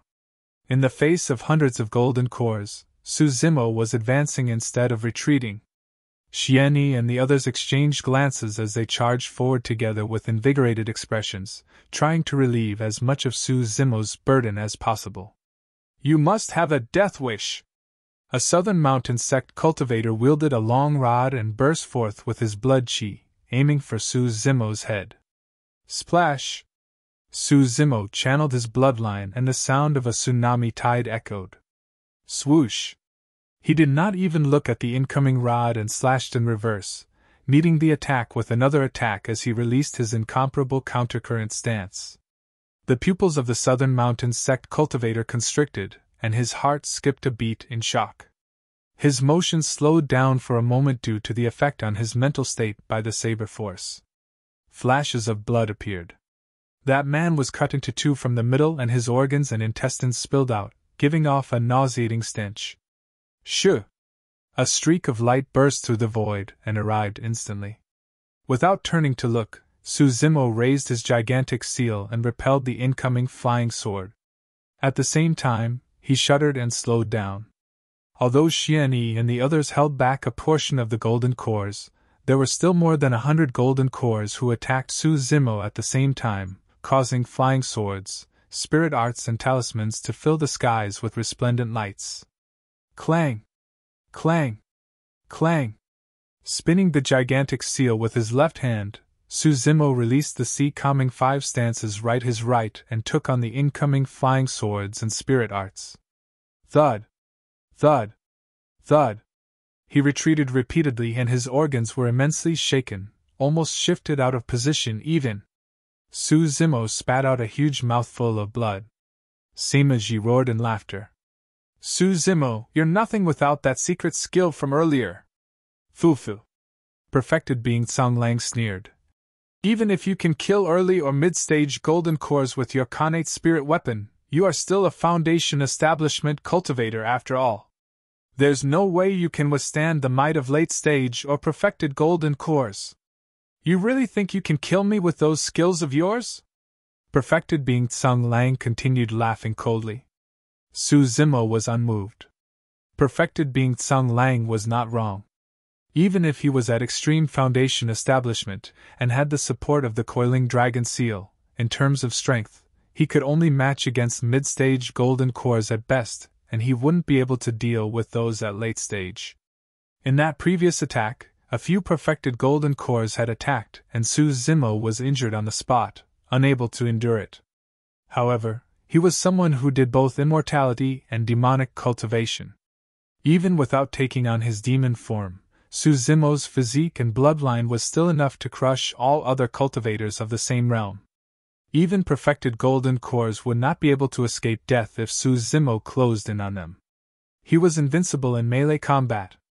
If anyone else had received the injuries he took, it would definitely affect their combat strength.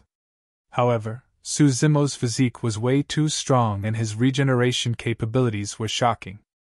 After consuming the blood-flesh elixir made of dragon flesh in the human emperor's palace, he attained greater mastery of the orifice-clearing section and was only a step away from condensing a demon inner core. Within a couple of breaths, Su Zimo's injuries were already mostly recovered. Fufufa! Smiling, he stood up and his tendons and bones sounded at the same time. Not only did his aura not drop after getting injured, it was even getting stronger, and the glint in his eyes intensified. He was like an ancient demon that wanted to devour people. Chapter 481 Frightening. Chapter 481 Frightening. The battle on the Foundation Establishment battlefield had already stopped. The Foundation Establishment cultivators of Blood Crow Palace, and the other 4 major sects were scared out of their wits by Su Zimo's methods and did not dare to advance. Clang! Clang! Su Zimo beckoned gently, and the 18 flying swords that were streaking around the Foundation establishment battlefield returned to him, hovering above his head and buzzing loudly. Candlelight sword formation, condense! Right after, the 18 flying swords gathered together with their tips pointing outwards in unison, forming a gigantic sword-shaped circular disc. 18 rays of sword chi were released like a blazing sun, and was extremely dazzling. Kill! Propping the seal with his left hand, Su Zimo held his saber with his right and flapped his spirit wings, charging forward with the candlelight sword formation above him. Swoosh! Swoosh! Swoosh! Flying swords tore through the air one after another, sharp and dense as raindrops. Spirit arts exploded, covering the skies as they arrived. Su Zimo was calm and seemed composed. With his spirit wings coupled with divine steed fleeting alongside his spirit perception that was gained from cultivating the mystic classic of the 12 demon kings of the great wilderness, his movements were unpredictable. At times, he would be light as a feather, and at others, he would be swift as lightning. No one could read him at all. Shifting nimbly in the air, his tendons and bones constricted and expanded, allowing him to shock everyone by producing motions that were far from ordinary. Like anacondas, snakes, apes, and horses, Su Zimo kept closing in on the distance between him and the golden cores. You! A late-stage golden core looked at Su Zimo, who was charging at him, and his eyes were widened in disbelief. Was that even a human? He could not imagine how a human could contort their bodies to that extent and dodge such an intense flurry of attacks while rushing over without any injury. He no longer had the chance to think about it anymore. Swoosh! Su Zimo raised his saber instantly. Countercurrent surged forth. After entering Extreme Foundation establishment, Su Zimo's spirit energy grew much richer, and he could not release saber forces in succession. That golden core was shocked and found himself having difficulty breathing, as though a surging wave was rushing at him. Thunder sounded inside his ears and the tide arrived almost instantly. Go! This man was a late-stage golden core after all, and composed himself swiftly. Maneuvering his flying sword above his head, he circulated his golden core and spirit energy gushed out. No matter what, the strength of a late-stage golden core was not something a Foundation establishment cultivator could handle. As long as he could withstand a move or two till the attacks of the others arrived, his enemy would naturally be trapped. Su Zimo smiled faintly with a hint of ridicule in his eyes. To him, the way the golden core changed tactics was full of flaws. Su Zimo's seemingly unstoppable saber suddenly stopped, and was only an inch away from the man's flying sword. Swash! Swinging his wrist, the angle of his slash changed. Suddenly, the massive blade of Blood Quencher turned extremely flexible, like ripples on the surface of water. It wrapped around the flying sword and sliced the person's throat gently. Right after that insane toughness, it turned extremely flexible. There was no sluggishness at all, and the process was smooth as water.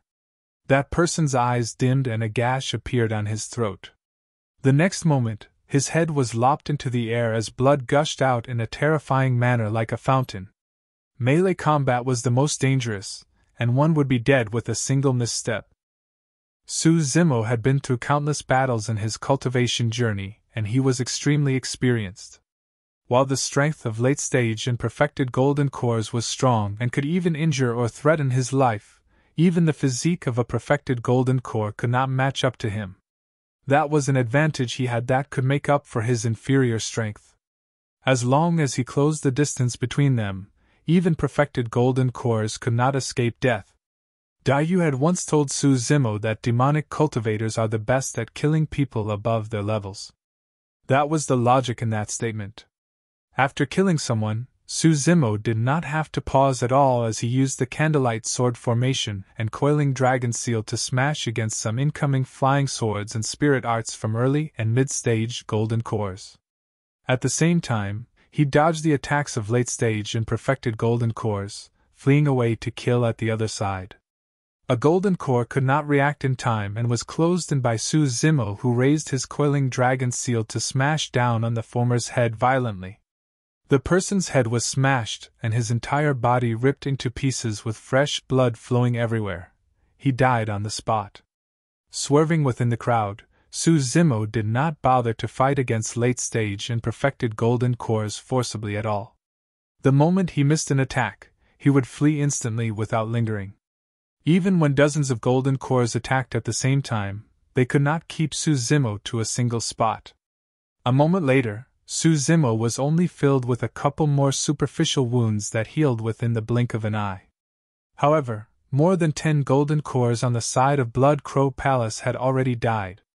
Everyone was getting more fearful. This man was way too frightening. He already possessed the capability to kill golden cores without even forming a core of his own. Furthermore, he was battling dozens of golden cores, and yet, instead of being disadvantaged, he was slowly controlling the situation. This man looked to be in his 20s. How did he possess such terrifying combat talent? Kill!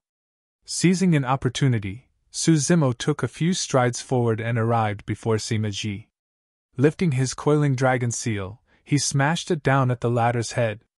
The coiling dragon seal shone with a bright golden light and let out a thunderous bang as it landed. Boom! The seal landed with a frightening aura. Suddenly, a vicious glint shone in Sima Ji's eyes as he said icily, "I've been waiting for you for a long time." Swoosh! Sima Ji circulated his golden core to its limits, and a phenomenon suddenly appeared behind him. Searing flames burned more than 100 feet tall, letting out a scorching heat. Swiftly, he engulfed Su Zimo with a blazing momentum. It was a golden core phenomenon.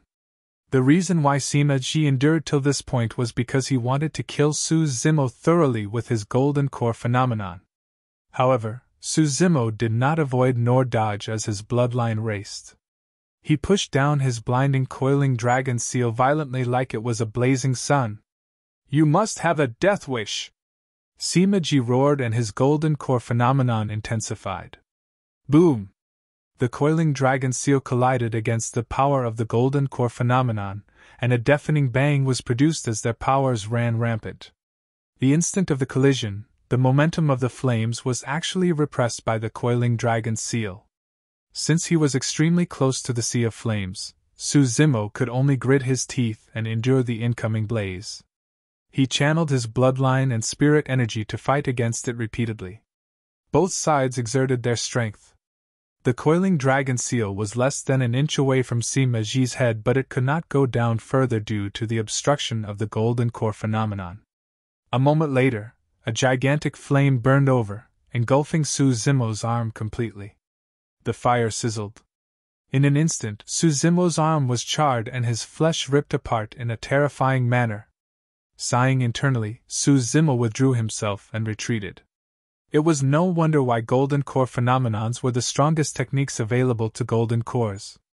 Even with his connate spirit weapon and tsunami bloodline, he could not manage to break through the defenses of the golden core phenomenon. Swiftly, Su Zimo avoided the attacks of many golden cores and escaped. His arm was still burning with fire and his flesh was already in a bloodied mess. There was no way to purge golden core phenomenons except for extreme means. Ha ha! Sima Ji laughed loudly. Sima Ji, your arm is already crippled. Not necessarily. Su Zimo harumphed coldly and took a deep breath of air. The spirit sea in his dantian roared and his bloodline surged, cruising through his limbs towards his injured arm. Clack! The flames extinguished, and smoke billowed.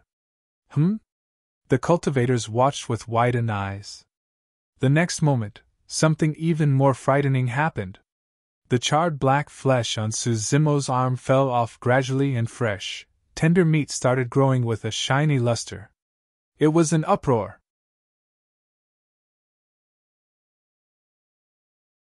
Chapter 482 Great Qian Empire. Chapter 482 Great Qian Empire. Father, are you really going to just sit by idly and watch? Ji Yaoxue had a blaming look in her eyes the way she looked at the Emperor of Great Zhou. The assertiveness in her eyes was overwhelming, and she already possessed a sort of dominance that was unique to the Emperor. First, Suzimo is my life-saving benefactor. Putting the past aside, even in the ancient battlefield this time round, I would have died in the hands of Jun Hao and the others if it wasn't for him. Second, he's the #1 weapon refinement master of Great Zhou and would definitely become a great weapon refinement master in the future with limitless accomplishments. Third, and most importantly, he has unlocked 9 spirit meridians and has reached the legendary Extreme Foundation Establishment realm. This is the second person in history who has done so apart from the human emperor. Is a paragon as such not worthy of the Great Zhou's attention? Ji Yaoshua's 3 sentences caused the emperor to turn entirely silent. In reality, the third point was still the one that moved the emperor the most. If he could take an Extreme Foundation Establishment cultivator under his wing, there was a huge possibility that the Great Zhou dynasty could one day defeat all the other 3 dynasties and reign over the entire north region of Tianhuang mainland. However, Blood Crow Palace's lord was from the witch race, one of the primordial 9 races. If he dealt with this wrongly, it wouldn't be impossible for the entire Great Zhou dynasty to be destroyed into ruins, let alone rule over the north region of Tianhuang mainland. More than 10,000 years ago, a massive entity stood on this piece of land, known as the Great Qian Empire. The title of an empire was only given if one could rule over all the dynasties and vassal states of a single region in Tianhuang mainland.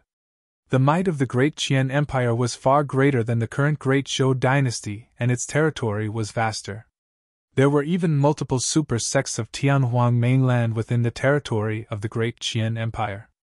Even just within the Buddhist monasteries, 2 of them resided in the Great Qian Empire. The Tao of Buddhism was glorious in the Great Qian Empire. However, it was unfortunate that a catastrophe arrived. Almost overnight, the Great Qian Empire was dismantled and even its capital was turned into ruins. Because of that, the north region of Tianhuang mainland fell into chaos, and the flames of war raged everywhere. Devastation spread and millions of lives were lost with corpses scattered all over the place.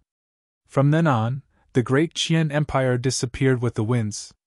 The place was in chaos and many vied for supremacy. 4 great vassal states conquered many places and rose swiftly, turning into the Great Zhou, Great Shang, Great Xia and Great Yu dynasties of the north region of Tianhuang mainland today. In other words, the 4 dynasties were established on the ruins of the Great Qian Empire. The progenitor of that catastrophe was one of the primordial 9 races. The patriarch of the Great Zhou dynasty has lived for more than 10,000 years and personally witnessed the destruction of a great empire. As such, he viewed the primordial 9 races with a sense of trepidation. As a Dharma characteristic expert and a Tao lord, it wasn't difficult for the patriarch to come forth and take down Blood Crow Palace's lord who was at void reversion. However, if he were to incur the wrath of terrifying existences such as the mighty figures or patriarchs of the witch race, even if there were 10 Great Zhou dynasties, they would all have to be destroyed. The battle was turning more intense and things were not looking good on the side of Ethereal Peak. It was also difficult for Suzimo to hold the fort single-handedly. No matter how strong he was, he could not affect the direction of victory for the nascent soul battlefield, and as such, he could not decide the fate for Ethereal Peak. Ji Yaoshua was anxious. When she saw her father remaining silent, as though he was reminiscing about something, she could not help but say, "Father, what are you hesitating for? If you can't make a decision, how about sending a message to the Patriarch of Great Zhou and ask him to make one?" Returning to his senses, the Emperor shook his head and replied firmly, "The Patriarch will definitely not agree to this." "How do you know if you hadn't tried?" She looked at her father without blinking. The Emperor could clearly sense the anxiousness and worry within Ji Yaoshua's heart. However, she was trying her best to control herself, and she wasn't offensive through her words either. He sighed internally. In truth, among the younger generation, the one who resembled him the most and had the most potential to be the Emperor was not the many princes, but this daughter of his. However, Ji Yaoshua was a woman and could not inherit his legacy. I'll admit that Su Zimo is an unprecedented paragon who managed to reach the extreme Foundation establishment realm, second only to the human emperor. His future accomplishments are unpredictable, but… The emperor changed the topic and said deeply, Su Zimo is about to die and he has no future. As such, what accomplishments do we have to speak of? This time round, both Ethereal Peak and Su Zimo are stuck in this calamity, and I can't think of any way in which Ethereal Peak is able to break out of this situation. Jiaxue said in a slight huff. Nothing is absolute. The emperor replied grimly. If Su Zimo manages to tide through this calamity, then… He did not continue but merely raised his head and looked at Jiaxue deeply. At that moment, he made a decision in his mind. If Su Zimo could survive this calamity, he would go against all odds and pass the throne down to Jiaxue. On the other side of the forest. There's no chance left. She shook her head. Since that person didn't come, it's over for Ethereal Peak. Antigu, what other way is there to save him? Demoness Ji frowned deeply. I'm that late-stage nascent soul, and even if I step in, the most I can do is help stabilize the nascent soul battlefield. However, the old beast of Ethereal Peak up above the clouds can no longer hold on. She replied regrettably. It's a pity that as the second person in history to reach the extreme Foundation establishment realm, Su Zimo is about to die without the chance to grow further. Demoness Ji's eyes dimmed. She sighed. The impression left on the cultivation world by that catastrophe 10,000 years ago is way too deep. No cultivator or sect is willing to make an enemy as strong as the witch race just for the sake of Ethereal Peak. Beneath Ethereal Peak, blood flowed in rivers and the corpses were stacked like mountains. On the Golden Core battlefield, Su Zimo made use of his strong physique and terrifying movement techniques to sustain in the fights continuously, ensuring that they did not lose. However, Ethereal Peak was already completely defeated on the Nascent Soul battlefield. There were more than 100 nascent souls, but more than half of them had already died. The remaining nascent souls were wounded and could only struggle to defend while being steadily defeated. It was only a matter of time before Ethereal Peak was annihilated. The situation of the old immortal crane above the clouds was even worse. To begin with, the old immortal crane did not have long to live. Unless she progressed in her cultivation realm, she would have only held on for a few dozen more years even without this calamity. Although her true form was a Baifang, a pure-blooded ferocious bird, she was already old, and her combat strength was not even half of when she was at her peak. Of the 5 void reversions that were fighting in the battle, one of them was even from the witch race. By this point of the battle, the old immortal crane was already at the end of her road. Wounded all over, her gaze was dimmed and her feathers shed endlessly. Even the flames on her body were starting to extinguish. Blood Crow Palace's lord waved his bone staff and shot forth an extremely evil blood arrow. The old immortal crane was unable to dodge in time, and an additional bloodied hole the size of an arm appeared on her wings. A sizzling sound was produced from the wound, and it ate at her flesh nearby. Oozing with thick blood, the smell was pungent as the old immortal crane grunted. Immediately after, the attacks of the remaining 4 void reversions landed on the old immortal crane. Poof! Poof! 2 more wounds appeared on her body and blood gushed like a stream. The old immortal crane's body almost exploded and one of her legs was snapped. It was a tragic sight as she swayed, about to fall. The old immortal crane had protected Ethereal Peak for thousands of years, ever since the founder master passed away. She had truly given it her all and fought to the very last moment without backing off. Everyone from Ethereal Peak was heartbroken when they saw that. Senior Crane! Sect Master Lingyan exclaimed miserably. The outcome was decided. The moment the old immortal crane falls, all the other Ethereal Peak cultivators would be akin to fish on a chopping board, helpless to being slaughtered. F-f-f! Blood Crow Palace's lord sneered. Old beast, I've already told you. Today, I'm going to massacre Ethereal Peak from top down, leaving no one alive.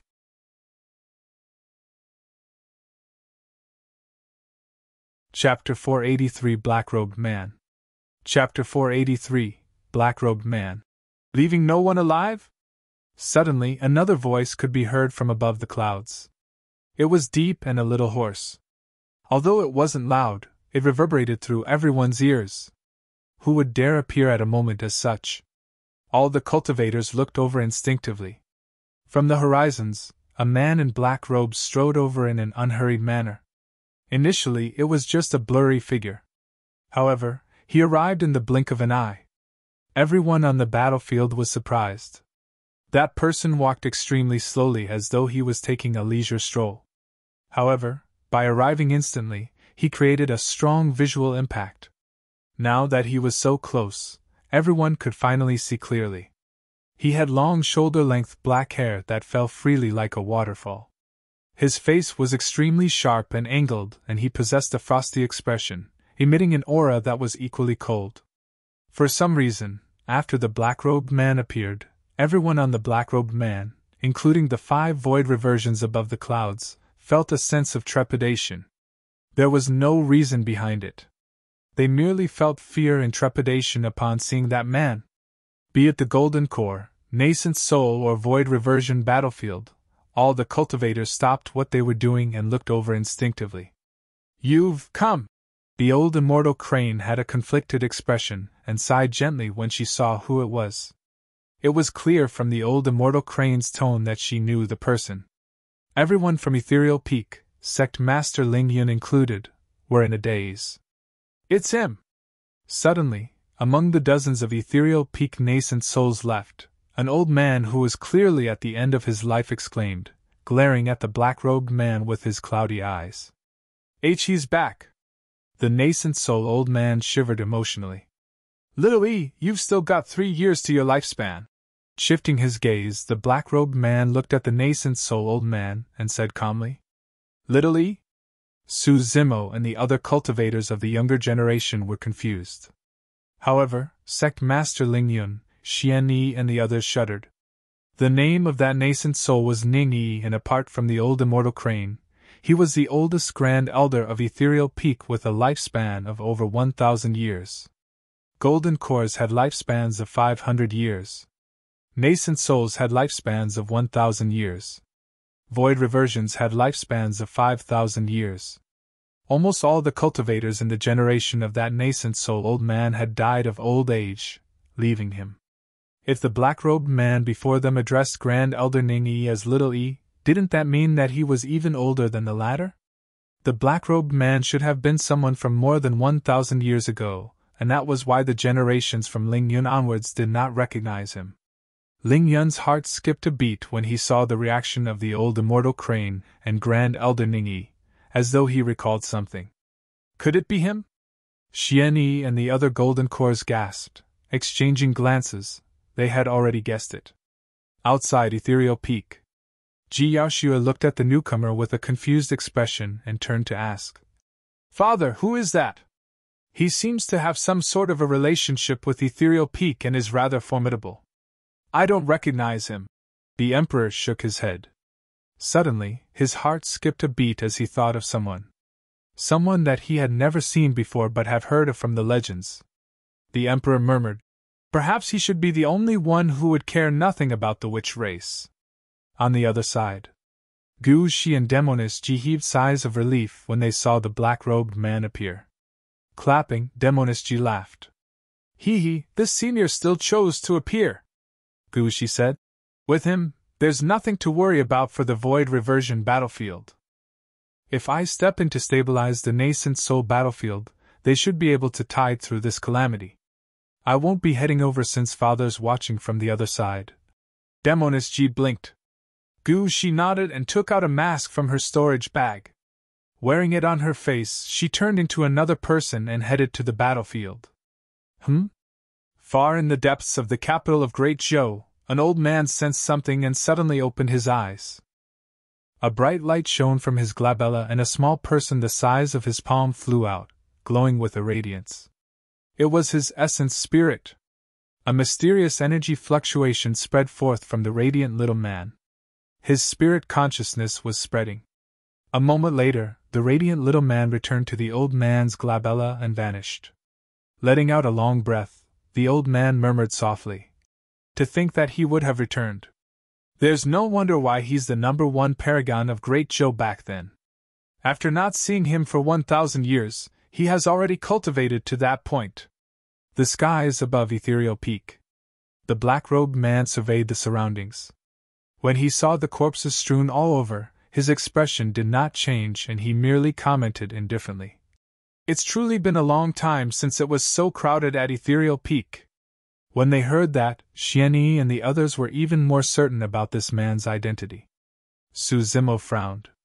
No matter how he looked at it, the black-robed man seemed like he had a deep connection with Ethereal Peak, as though he was a cultivator from it in the past. However, Su Zimo could not sense any bit of emotions coming from that man.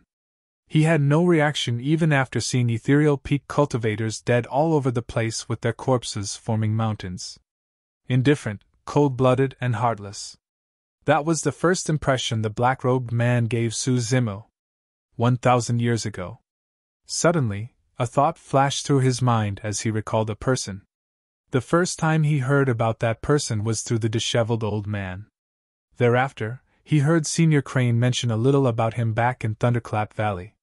This was the owner of the mystic gold silk armor. Someone who was invincible across the Foundation establishment and Golden Core realms in the north region of Tianhuang Mainland in the past. When this person joined Ethereal Peak, his method of dispelling the 8 distresses formation was by killing everyone. Because he was cold, heartless, and extreme in his ways, the moment he showed signs of turning into a fiend, he was locked in Thunderclap Valley to reflect in seclusion. This was also the same person who found the Void Thunder Manual in the ancient battlefield and placed it inside the mystic gold silk armor to await someone with affinity. Later on, this man descended into the Tao of the Fiend and betrayed the sect. He was the terrifying expert 1,000 years ago. Now, he has returned. The 5 Void Reversion experts above the clouds, Blood Crow Palace's lord included, had grim expressions and were sizing up the black-robed man the entire time. Each of them felt danger exuding from that man. A moment later, Dao Bing Jingming of Iridescent Cloud's palace narrowed his gaze and asked with cupped fists. Fellow Taoist, may I know what is your name and what sect you are from? Also, why are you interfering in this matter? The black-robed man shifted his gaze towards Dao Bing Jingming before saying slowly, Do you think someone like you is worthy to know my name? Before his words were finished, the black-robed man's glabella shone brightly and a blood beam shot forward. A terrifying aura burst forth. Blood Crow Palace's lord and everyone else were shocked as they scurried to retreat. Poof! Immediately after, right in front of everyone, Dao Bing Jingming's head exploded as though it was a watermelon. He died on the spot and his essence spirit didn't even get the chance to escape. He was dead. A void reversion expert died just like that. A dead silence crept through the air above and beneath Ethereal Peak. This was a truly savage man who was decisive to kill. The black-robed man was emotionless after killing a void reversion as he turned towards the other 4 expressionlessly with a gaze cold as ice.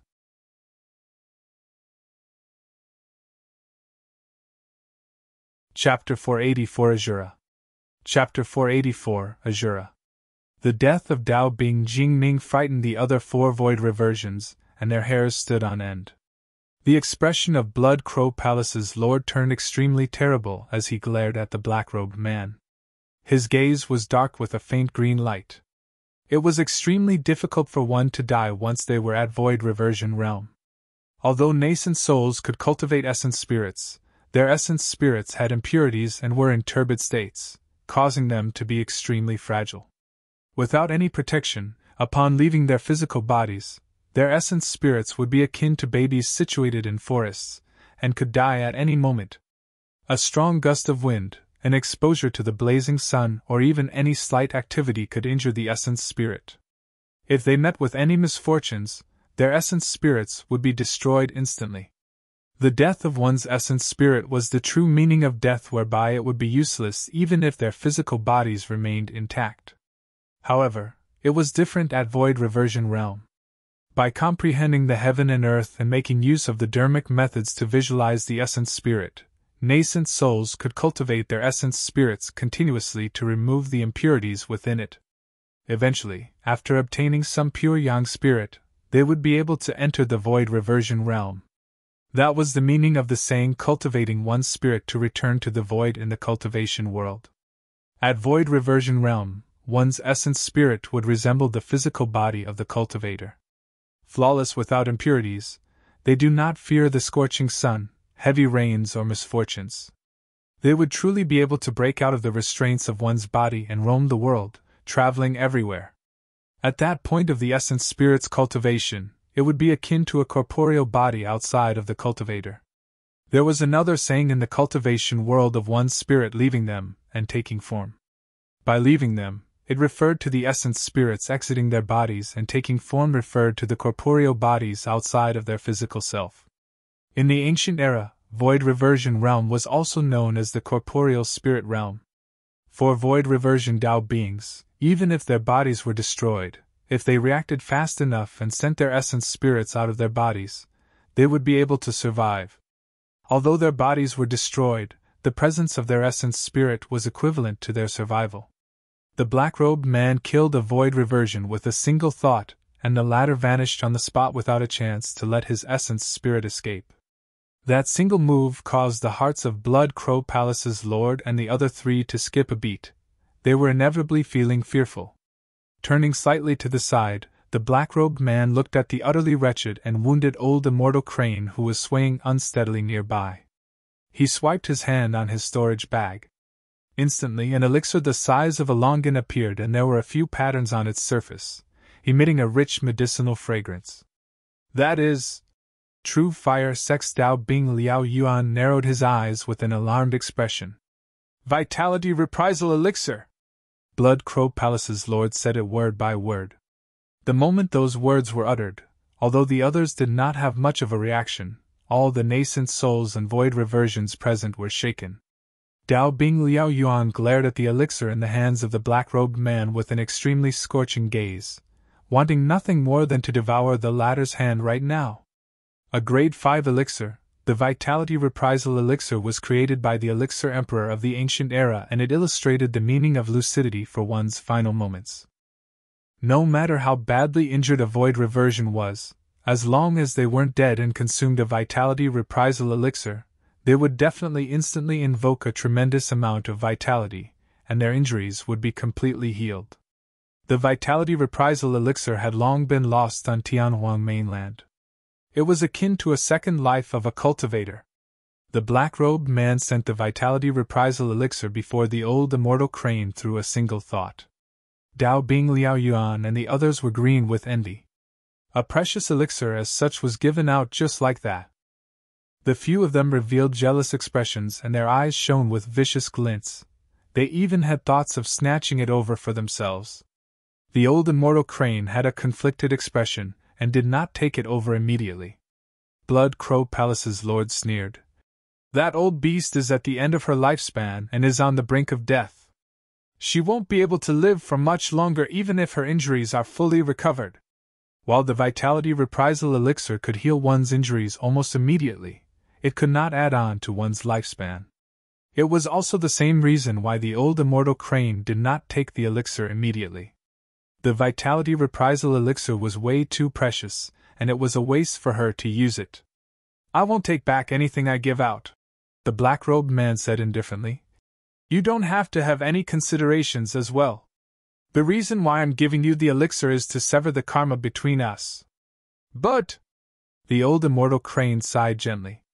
The Vitality Reprisal elixir is too precious and rare. As a void reversion, you need it as well.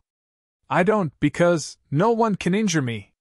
The black-robed man's tone was calm without any fluctuations, as though he was talking about something that was only logical. Instantly, the entire place went silent. Almost everyone was stunned by the casual majesty revealed by the black-robed man through his words. Looking at the old immortal crane, the black-robed man continued. You still have a sliver of hope. The old immortal crane understood what the black-robed man meant. Her sliver of hope was to recover her wounds by consuming the Vitality Reprisal elixir and make use of this great battle to advance in her cultivation realm. As long as she made a single step of advancement, her lifespan would increase exponentially, and she would be averted from the imminent crisis of her expiring lifespan. As for Ethereal Peak, it would be blessed with the rise of a Dharma-characteristic realm pure-blooded ferocious bird. Little Crane cried softly with a concerned expression, urging repeatedly. Sect Master Lingyun, Su Zimo, and everyone else looked at the old immortal Crane, hoping that she could make use of this opportunity to gain rebirth through nirvana. The old immortal Crane took a deep breath before nodding and reaching out for the Vitality Reprisal elixir, swallowing it. The moment it entered her mouth, a tremendous amount of vitality burst forth like a tornado, surging through all her limbs to every single part of her body. The wounds on the old immortal Crane were healing at a speed visible to the naked eye.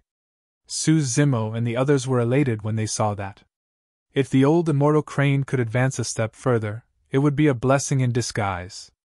Although Ethereal Peak suffered great losses due to this calamity, if the sect had a Dharma-characteristic pure-blooded ferocious bird as its support, it would definitely be the strongest among the 5 major sects, and it would only be a matter of time before its rise. The black-robed man shifted his gaze towards Blood Crow Palace's lord and the others. "I know who you are," the palace lord harumphed coldly.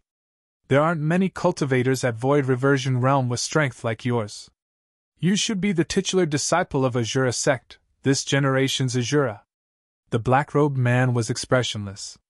"To think that the Asura notorious for killing would have crossed the North region to be a busybody here, foo-foo," the palace lord sneered.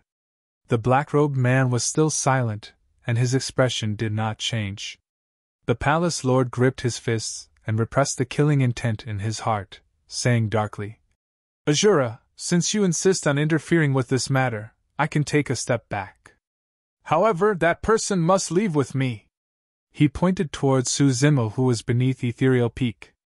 Instantly, everyone from Ethereal Peak felt their hearts sink in despair. It was already unexpected that the black-robed man was able to protect Ethereal Peak. However, he had no relationship with Su Zimo, so how could he possibly offend someone of the witch race just for the sake of a Foundation establishment cultivator? The black-robed man shifted his gaze towards Su Zimo.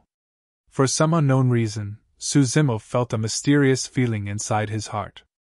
The gaze of the black-robed man was as though he was looking at his successor of the younger generation, and was extremely odd. After pausing for a moment, the black-robed man finally spoke with a single word. "No!" Everyone was shocked. Nobody expected that he would choose to offend someone of the witch race just for a Foundation establishment cultivator. Furthermore, he was so decisive in his rejection.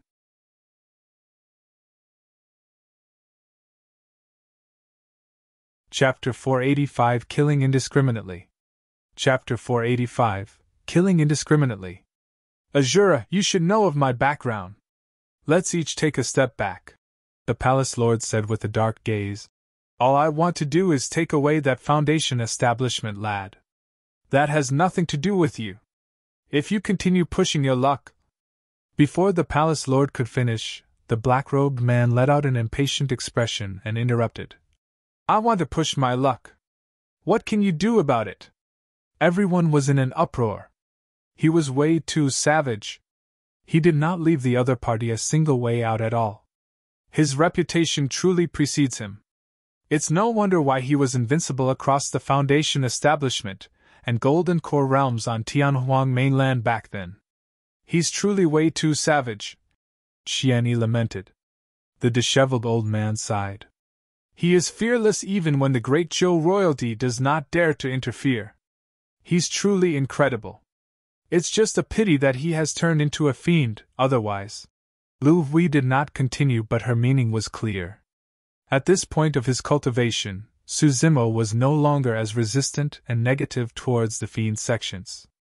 Iridescent Cloud's Palace, Southern Mountain Sect, True Fire Sect and Azure Frost Sect could be considered to be part of the Immortal Sects as well. They were self-proclaimed to be righteous and viewed slaying demons and fiends as their responsibilities. But now that Ethereal Peak was in trouble, those sects chose to take advantage of the opportunity and kick it while it was down and out. How were their actions different from the fiends? The black-robed man was someone of Asura sect, a fiend sect. Yet, upon knowing that Ethereal Peak was in danger, He rushed over here from thousands of miles away across the Middle Continent and North region. Who are the true immortals and who are the true fiends? Su Zimo found himself agreeing more and more with Demonist Ji's words. The Tao of fiends was not the Tao of evil, but one of obsession and extremity. At that moment, the disheveled old man asked, "The sect has severed connections with that man a long time ago. Who was the one who informed him?" "That's right," Qian exclaimed softly. "I heard that Asura sect is situated in the middle continent of Tianhuang mainland and is most likely millions of miles away from Ethereal Peak. Even for a void reversion at full speed, they would need close to a year to arrive. How did he manage to get here in time?" Sect Master Ling Yun's heart was filled with the same doubt. Didn't that mean that someone had managed to locate the black-robed man a year ago and told him the news of the possible calamity that was about to befall Ethereal Peak? Ling Yun was certain that nobody in Ethereal Peak, including the old immortal Crane, had contacted the black-robed man. Who was it then that managed to spread the news over to him? Su Zimo was curious as well when he heard the discussions of the Peak Masters. At that moment, a gaze lingered on him for a brief moment. Sensing it, Su Zimo looked up into the air. In midair, a woman in a gauze top had appeared unknowingly. She was not a cultivator of Ethereal Peak and had extremely ordinary looks. However, her figure was voluptuous and curvy. A single look was enough to seduce anyone. Su Zimo had never seen that woman before. However, for some reason, he felt a sense of familiarity. He went deep in thought. Above the clouds, the black-robed man was overbearing, and instantly, the palace lord's expression turned extremely terrible. Right now, he was in a difficult position. The palace lord declared coldly, "Asura, although you're the titular successor of the fiend sects, all of us are at void reversion realm, and I'm even someone of the witch race. We're not going to be afraid of you." "That's right," True Fire Sect's Dao Bing Liao Yuan said deeply. "There's 4 of us void reversions here, don't go overboard, fellow Taoist." Southern Mountain Sect's Dao Bing Lao Yang and Azure Frost Sect's Dao Bing Han Ming looked at the black-robed man with cold gazes. They were tense and ready to strike at any moment. "You're still not leaving?" The black-robed man's eyes were initially closed. However, they suddenly opened up and he spoke.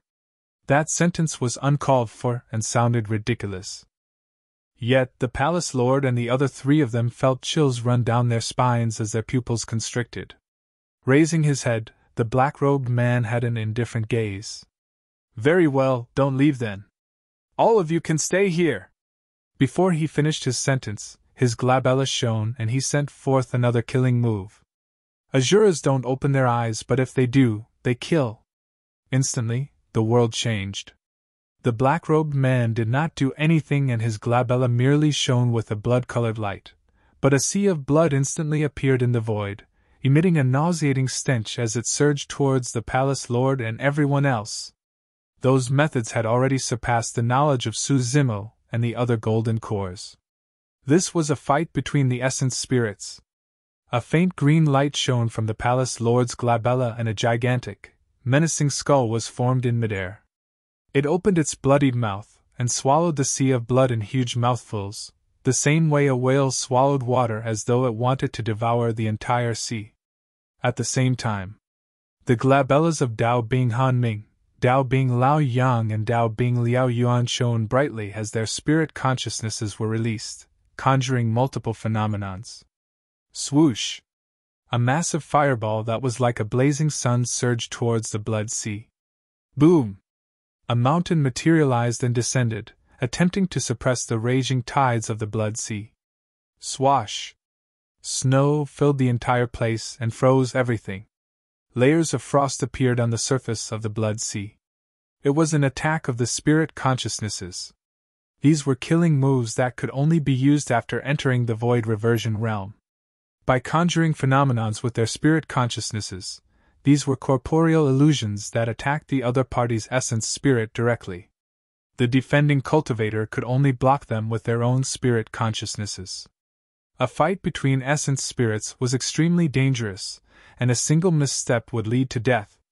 Previously, Dao Bing Jing Ming of Iridescent Cloud's palace was attacked by the black-robed man's spirit consciousness, and instantly, his head exploded and his essence spirit was destroyed, resulting in his death. Kill! Right now, the black-robed man was fearless despite facing four opponents.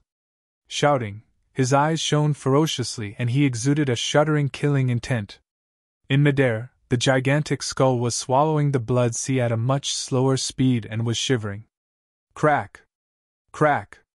Crack! A series of cracks appeared on the surface of the skull.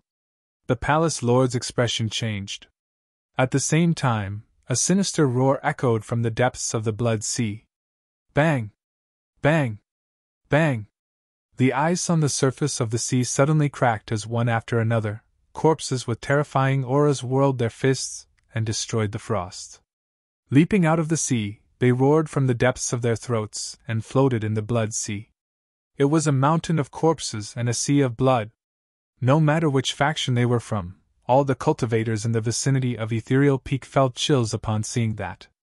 Those methods were truly shocking and struck fear through everyone. The blood sea surged and created massive waves, threatening to devour the entire world as it howled. Dao Bing Hanming gasped. Xing! The fireball in midair was drowned by the blood sea and its flames were extinguished. Dao Bing Liao Yuan shuddered and blood drained from his face. In the spirit consciousness of Dao Bing Liao Yuan's glabella, an essence spirit with his exact appearance burned with dense flames. Gradually, it dimmed and the flames on its body were extinguished. Dao Bing Liao Yuan's life force was severed as he fell from midair. He was dead. Even though he was fighting against four people, the black-robed man managed to kill a void reversion in reverse. Boom! A thunderous bang sounded from the unyielding mountain in the middle of the blood sea as it was attacked by the corpses repeatedly. Before long, the mountain crumbled and was devoured by the blood sea. At the same time, Dao Bing Lao Yang's essence spirit exploded in his spirit consciousness. He was devoured by the blood sea and turned into one of its corpses. Another void reversion had fallen.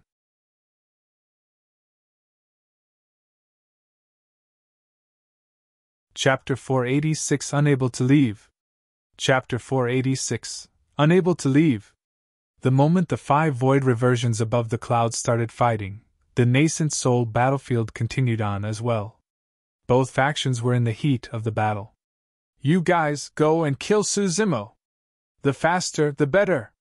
Realizing that something was amiss with the situation, the Blood Crow King did not dare to be careless and ordered 10 nascent souls for that task.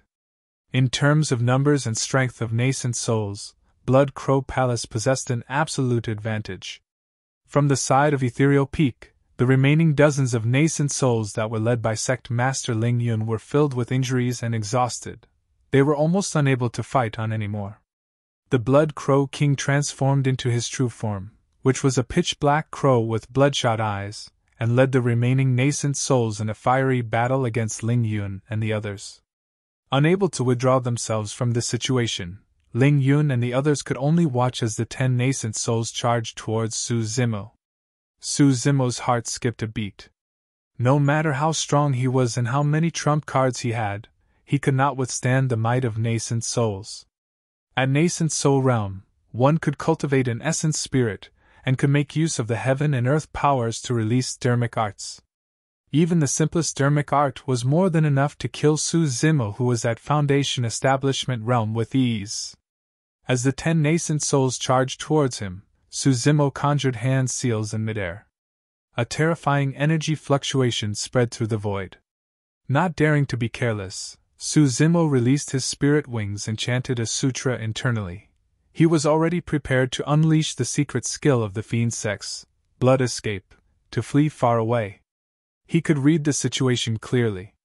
The black-robed man had terrifying strength and was extremely domineering.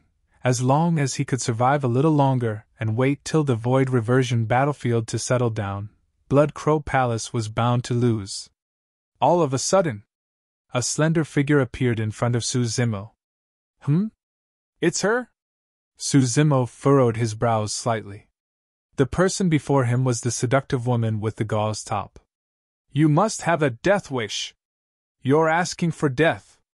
The 10 nascent souls that were charging over shouted and had already released the dermic arts from their hands. There were razor-sharp long swords with rainbow ripples, crystalline fingers as thick as stone pillars, horrifying fists as heavy as mountains.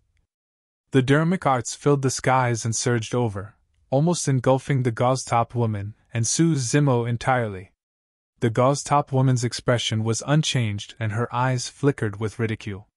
Suddenly, she smiled brilliantly and a bedazzling and seductive glint shone from her eyes. Although the gauze-top woman had ordinary looks, her smile caused all the stars and moon to dim in color. Her eyes shimmered like the surface of water, causing everyone's hearts to skip a beat. In the blink of an eye, all the dermic arts vanished. All the cultivators were shocked by the methods of the gauze-top woman when they saw that. As for Su Zimo, he had a vague guess about the gauze-top woman's identity after a moment of contemplation. Only a cultivator of the fiend sect's pure maiden sect could bewitch all living beings with a single action and smile. Although this woman wasn't Demoness G, she definitely had a deep relationship with the latter. By adding those information together with this person's cultivation realm, her identity was revealed almost instantly. It was the chief steward of Sky Treasure Auction House, Gu Shi. With the secret skill of pure maiden sect, Gu Shi removed all the dermic arts and seized the opportunity while the 10 nascent souls were distracted to raise her palm. Instantly, 10 cold flashes of light shot into the glabellas of the 10 nascent souls. After a brief pause, the eyes of the 10 nascent souls dimmed and they fell from midair one after another lifelessly. For nascent souls, they won't die even if their hearts were crushed.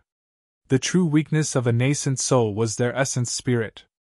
Gu Shi's counterattack did not show any mercy and she crushed all 10 of their essence spirits instantly, causing them to die on the spot. Su Zimo nodded silently. It was no wonder why she was of the fiend sections.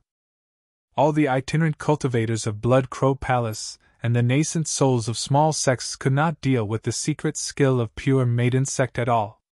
Back in the ancient battlefield, Demoness G was restrained by the paragons of the Buddhist and immortal sects, and she even suffered a loss against the successor of Diamond Monastery. However, if she were to face these Foundation establishment cultivators here, a simple smile and wink from her could charm them into losing their minds. The Blood Crow King and the others were extremely grim when they saw the 10 nascent souls die. I don't believe that we won't be able to kill a mere Foundation establishment lad despite our numbers. The Blood Crow King had a vicious gaze as he grit his teeth, prepared to attack personally. The gauze-top woman spoke up.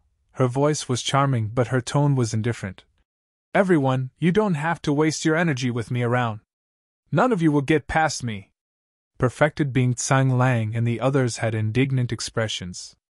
What sort of merits and capabilities did Su Zimo, a mere Foundation establishment cultivator, have such that 2 experts showed up in succession to defend him? Boom! Suddenly, a bang sounded from above the clouds. All the nascent souls stopped subconsciously and turned to look. They saw True Fire Sect's Dao Bing Liao Yuan and Southern Mountain Sect's Dao Bing Lao Yang fall one after another. Suddenly, the tides changed on the battlefield. Sensing that something was amiss, some people made an instant decision to retreat with the chaos and flee into the distance.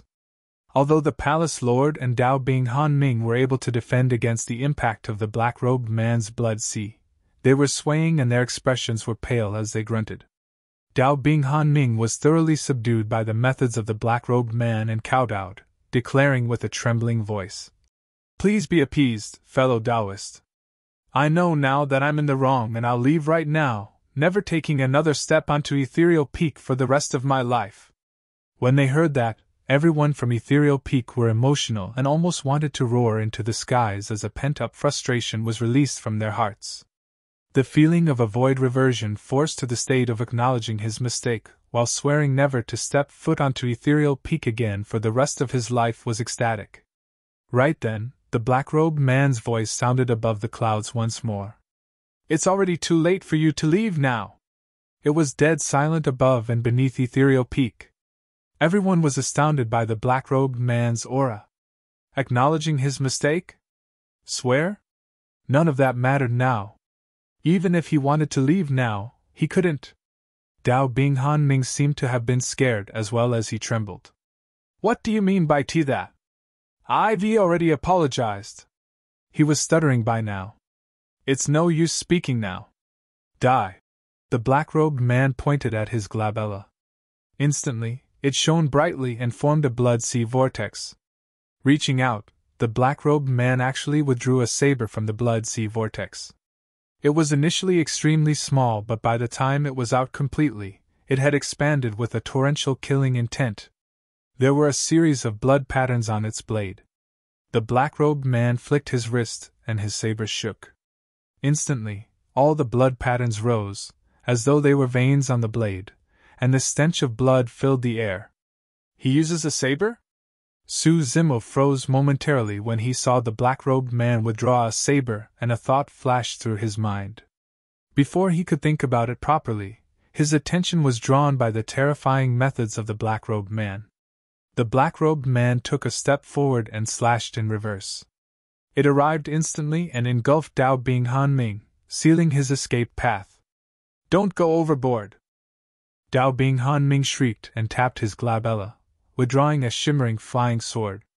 At the same time, he withdrew a shield from his storage bag and injected dermic power into it, causing it to expand and hover over his head.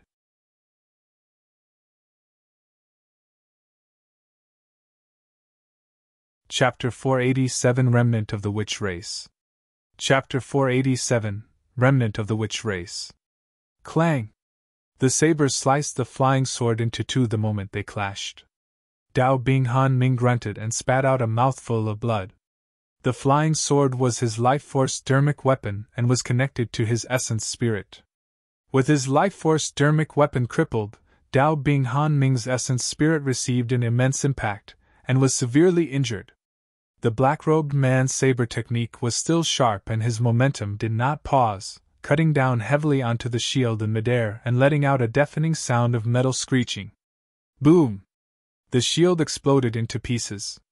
A terrifying power surged into Dao Bing Han Ming's body and his organs, bloodline and bones were disintegrated into pieces due to the sharpness of the blade. Poof! Poof! Poof! A series of blood mists spewed out from Dao Bing Han Ming. A single slash was all it took to sever Dao Bing Han Ming's vitality entirely. A glowing little man scurried out of the top of Dao Bing Han Ming's head frantically. His essence spirit was exiting and escaping into the distance. However, it was a pity that the two of them were extremely close. Dao Bing Han Ming's essence spirit did not manage to escape far before the black-robed man caught up to it, grabbing it and crushing it with his palm. After losing the protection of his body, the essence spirit was too weak and could not withstand a single attack. In the blink of an eye, the void reversions of the four major sects had already died in the hands of the black-robed man, leaving Blood Crow Palace's lord. The palace lord had just conjured his dermic technique when Dao Bing Han Ming had already died. Gritting his teeth, the palace lord waved his bone staff and uttered an indecipherable incantation. The skull on top of the bone staff gradually filled with blood and two scarlet blood beams shone from its eye sockets, as though it was alive. Bloodbat, form! The palace lord roared in rage and pointed his bone staff at the black-robed man. Buzz! Buzz! The skull opened its mouth and blood-colored bats flew out one after another continuously. Like a swarm of locusts, they charged towards the black-robed man in a dense pack. This was a secret skill of the witch race. All of those were blood-sucking bats, and if a cultivator was trapped in their encirclement, their blood would be sucked dry within a single second. How dare the light of a firefly try to compete against the shine of the moon for glory? The black-robed man sneered. He did not retreat or dodge the looming swarm of bats and instead took a step forward and slashed again. The weather changed. That single slash seemed as though it had unleashed endless hell. The sky and earth collapsed. Endless firestorms descended from the skies and the ground ripped apart, causing scarlet lava to gush out. The vast land was filled with ugly scars and corpses were strewn everywhere. The blood bats cried endlessly upon entering that endless hell, and they disappeared before they could even get close. A look of panic flashed through the palace lord's eyes. Swoosh! In a flash, the black-robed man had already arrived before the palace lord. He slashed in reverse at an extremely fast speed, and the sound of ghosts wailing could be heard as his saber sliced through the void. The palace lord felt his heart skip a beat. With no time to think, he could only receive the attack with his bone staff. Scree! A jarring sound was let out as the saber glided across the bone staff. A faint imprint was left on the bone staff. The palace lord shuddered, and a mouthful of blood rushed up his throat before he swallowed it back forcefully. Although the witch race was one of the primordial 9 races, they did not have strong physiques, and neither did they specialize in melee combat. The palace lord was already severely injured from that single slash. With each breath he took, he could taste the damp stench of blood and feel a ripping pain in his lungs. It was proof that his organs were already injured. If the battle continued, it may very likely result in irrecoverable wounds for him. The palace lord burst in retreat, and waved his bone staff, setting up faint green layers of barriers before him. As if oblivious to them, the black-robed man charged at them readily. Crack! Crack! Crack! The faint green barriers shattered repeatedly, and could not stop the black-robed man at all. The black-robed man's gaze was icy cold, and his killing intent was chilling as he moved like a phantom. Sensing the killing intent of the black-robed man, the palace lord was finally nervous and shouted with widened eyes. Asura, I'm someone of the witch race. If you dare take my life, you will bring about destruction for Asura sect. Su Zimo was secretly alarmed when he heard that. The tone of the palace lord was extremely tough and firm, as if he truly meant it. Could there truly have been super sects that were destroyed by the primordial 9 races on Tianhuang Mainland? Do you think that a remnant of the witch race like yourself is enough to threaten me? The black-robed man took a stride forward with a frosty glare and slashed at the palace lord once more. Clang! Although the palace lord managed to defend against it, he could not endure it any more and spat out a huge mouthful of blood. His organs had shifted positions and were almost ruptured. The words remnant of the witch race caused a commotion in the crowd. In the cultivation world, ferocious beasts that had impure bloodlines were called remnant beasts. In other words, the palace lord was not completely considered as someone of the witch race and could only be considered as a half-being. Suddenly, Su Zimo recalled that back then at the primordial ruins, the divine dragon said something similar, berating that the palace lord had an impure bloodline and was merely a bastard child. The palace lord's expression turned extremely harrowing after the black-robed man exposed his background. The black-robed man sneered. Notwithstanding the fact that you're a remnant of the witch race, even if someone who was truly of the witch race came forth, I would dare to kill him as well. There's no one in this world that I, Yen Beichen, wouldn't dare to kill. It was only at this moment that Su Zimo knew that the name of the terrifying expert from 1,000 years ago was Yen Beichen. The palace lord did not dare to linger and bit his tongue, spitting out a mouthful of essence blood to release his secret skill. He turned into a streak of light and fled into the distance at an extremely fast speed. Where can you run to? Yen Beichen's eyes lit up with a dark glint. He slashed forward and it seemed to cross the voids, landing heavily on the palace lord. There was nowhere to escape. A stream of blood gushed out. The palace lord's body was split into 2 instantly. His essence spirit left his body and hovered in midair. It was a little man that shone with a dim blood light and looked exactly the same as his physical body. Blood tribute! The palace lord's essence spirit escaped and let out a spirit consciousness fluctuation. The essence spirit traveled through villages where there were countless innocent mortals. There were farmers who were plowing the fields, muscular men who were chopping firewood, mothers preparing to cook, and children who were playing merrily. All of those living beings suddenly froze, as though they were engulfed by some mysterious power. In the blink of an eye, their bodies withered at a visible speed, turning into streaks of blood light as their life forces surged into the essence spirit that was escaping in midair.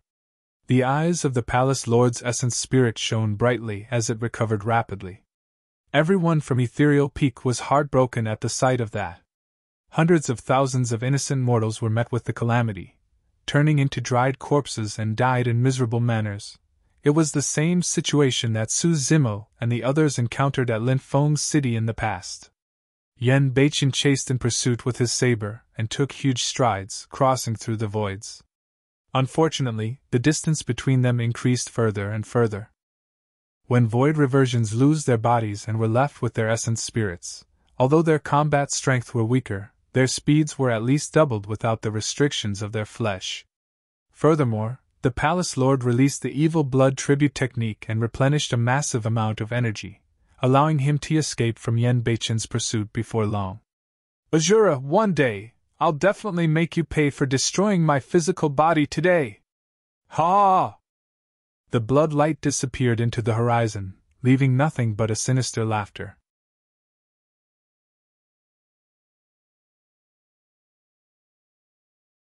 Chapter 488 You Sure Are Bold. Chapter 488 You Sure Are Bold. Blood Crow Palace's lord fled more than 1,000 meters away. The remaining cultivators were dumbfounded. This was supposed to be a calamity for Ethereal Peak, and yet, the tides turned immediately after the appearance of a cultivator. The advantage of Blood Crow Palace and the other 4 major sects had disappeared entirely. Su Zimo's gaze burned bright like a torch, and he swept past the crowd. He could not find perfected being Tsang Lang and sneered internally. You sure are quick to run. Many cultivators yelled and fled everywhere. The Blood Crow King gazed above the clouds at that terrifying figure standing in midair. He had a venomous look that lingered for a brief moment before he turned to escape. All of a sudden, Yan Beiqian turned around and his gaze was extremely sharp, landing on the Blood Crow King instantly. You still dare to harbor killing intents towards me? Instantly, the Blood Crow King felt chills run down his spine and his limbs went cold. The blood within his body seemed to have stopped flowing. You sure are bold! A massive shout echoed through the clouds, reverberating through the ears of many cultivators in a deafening manner. Immediately after, a gigantic saber beam descended from the skies and swept through the void, as though it wanted to slice the world apart. Boom! The ground shook and the mountains trembled. The saber beam burst into the crowd that was escaping and blood mist spewed everywhere. The Blood Crow King had just transformed to his true self and was about to fly into the skies when he was cut down by Yan Beiqian's slash without a corpse left. Long blood-colored ravines were left at the foot of Ethereal Peak as a torrential killing intent surged into the skies. They were filled by countless corpses and looked terrifying, like blood scars on the ground that everyone was forbidden to enter. More than 10 nascent souls died at the very least because of that slash. There were even more golden cores and foundation establishment cultivators that were beside the blood ravines and died, unable to withstand the killing chi that was sent forth from the saber. Finally, Ethereal Peak's calamity came to an end after Yan Beiqian's slash.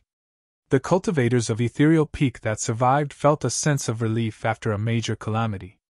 However, immediately after, when they saw the corpses that were strewn at the foot of the mountain, they felt a tragic sadness. All of those were their sect mates. They had grown up together in Ethereal Peak, cultivating and slaying evil while protecting the masses for many, dozens, and even hundreds of years. But now, many of them were dead because of a massive battle and they could never hear from them ever again. This was the cultivation world, which was incomparably cruel. For the first time, Su Zimo felt that the cultivation world was much more savage and had more bloodshed than Sanlang Mountain Range. After consuming the Vitality Reprisal Elixir, most of the old Immortal Crane's injuries had already recovered and it had gotten a new life. However, a look of weariness could still be seen from the eyes of the old Immortal Crane. This battle had expended most of her life's essence and vitality. If she could not advance a step further, she would have to pass away here. Maintaining its ferocious bird form, the old Immortal Crane stood at the peak of Ethereal Peak on one leg and closed its eyes to cultivate. A power was rumbling within its body, raring to spew out. Old skin started shedding from its body, and its green feathers were incinerated. However, right in front of everyone, new skin regrew alongside green feathers that shone with a shiny luster. The flames that were originally extinguished from her body had appeared once more. Although the flames were small, they emitted a scorching temperature and were growing steadily. The void around the flames were already starting to contort due to the heat. The old immortal crane's condition was gradually turning better. The little crane cried softly and jumped in joy. Sect Master Ling Yun swallowed a mouthful of elixirs and started managing the situation, dragging his injured body while focusing his spirit. First, he ordered the cultivators on the battlefield to return to the sect and treat their injuries. Next, he requested for the Qi refinement warriors who did not take part in the battle to come forth and clean up the battlefield. Although he was severely injured after experiencing such a calamity, Ling Yun did not panic and displayed strong leadership in controlling the situation. The sect started moving in an orderly manner after his instructions were pumped out. "Fellow Taoists, please wait." At that moment, when Ling Yun saw the gauze-topped woman turn to leave, he called after her immediately and bowed deeply, saying in a sincere manner, "Thank you for your assistance, fellow Taoist. Please stay a couple of days in Ethereal Peak so that we can host you properly." "There's no need." The gauze-topped woman waved it off with an indifferent expression. Sensing the firmness in the gauze-topped woman's attitude, Ling Yun did not force things and cupped his fists. "May I know what's your name and what sect you are from? I'm unable to leave now because our sect has just been through a huge calamity. However, I'll definitely pay a visit personally to your sect in the future to express my thanks." "There's no need for thanks either." The gauze-topped woman shook her head and turned to Su Zimo. "The reason I stood forth this time round was because I was bequeathed to repay a favor." Upon hearing that, Su Zimo no longer had any doubts. She gauze-topped woman was definitely Gu Shi. The person who bequeathed her should be Demoness Ji. Instinctively, he turned to look around but did not catch sight of Demoness Ji. Ling Yun followed the gauze-topped woman's gaze and froze momentarily. "Zimo?" The elders of Ethereal Peak revealed odd expressions when they heard that as well. A nascent soul as powerful as such came forth just to repay a favor for a Foundation establishment cultivator? The gauze-topped woman continued, "If you want to express your thanks, do it to him." With that, the gauze-topped woman did not linger and flew away. Ling Yun and the others looked at Su Zimo with endless admiration in their eyes, as though they had just discovered the most precious treasure in this world. Even without the gauze-topped woman's remark, Su Zimo had done great merits in this battle. Furthermore, he was at Extreme Foundation Establishment 1. This was the second person after the human emperor in history to have achieved that. If he was already able to kill golden cores and possess such terrifying potential and combat strength at Foundation Establishment realm, his future accomplishments would definitely not be inferior to that person above the clouds. Of course, the Asura of the Fiend sects was still the key to them turning the tides and securing victory. Prior to this, everyone in Ethereal Peak harbored immense hatred towards those of the Fiend sections. As people of the immortal sects and the path of righteousness, they viewed the extermination of fiends and demons as a personal duty and would definitely not want to be associated with any one of the Fiend sections. But now, after this incident, everyone had complicated feelings towards those of the Fiend sects, or at least, towards Yan Beichen. It did not matter whether he betrayed the sect or he was an evil fiend. What was undeniable was that Ethereal Peak owed him a life-saving debt. Ling Yun wanted to head forth and express his thanks. However, when Yan Beichen remained thousands of feet up above the clouds, Ling Yun couldn't reach that height given his cultivation realm. Yan Beichen's hands were behind his back and he had a cold expression, giving off an aura that forbade people from approaching him. A Grand Elder shook his head and said, "Forget it. Even if you head up, given that person's cold and aloof nature, he wouldn't pay any attention to you." "That's right. After all, we are all considered to be of the younger generations compared to him. Senior Crane is probably the only person in the sect who is qualified to speak to him," another Grand Elder added. Ling Yun nodded. Right then, Yan Beichen, who was initially up above the clouds, suddenly descended. Instantly, he arrived before everyone else and looked at Su Zimo, saying indifferently, "Su Zimo, follow me." With that said, he turned and headed in the direction of Ethereal Peak's Thunderclap Valley. Everyone from Ethereal Peak was shocked. The Grand Elders who spoke earlier on almost bit their tongue as their eyes widened. Did the two of them know one another?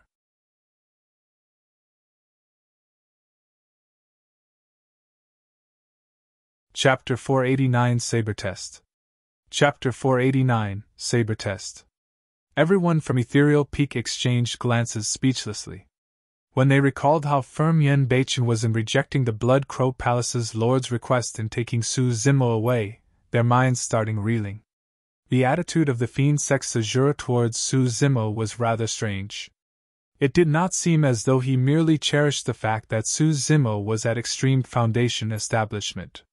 Is he thinking of taking Su Zimo with him to Asura sect? A Grand Elder frowned in deep worry. After all, Su Zimo's potential was way too great, and there was a chance that Ethereal Peak would rise in glory if he remained in the sect. Let's not think too much about it. Even if that's what he wants, there's nothing we can do and there's no one who can stop him either. That's right. In the void not far away.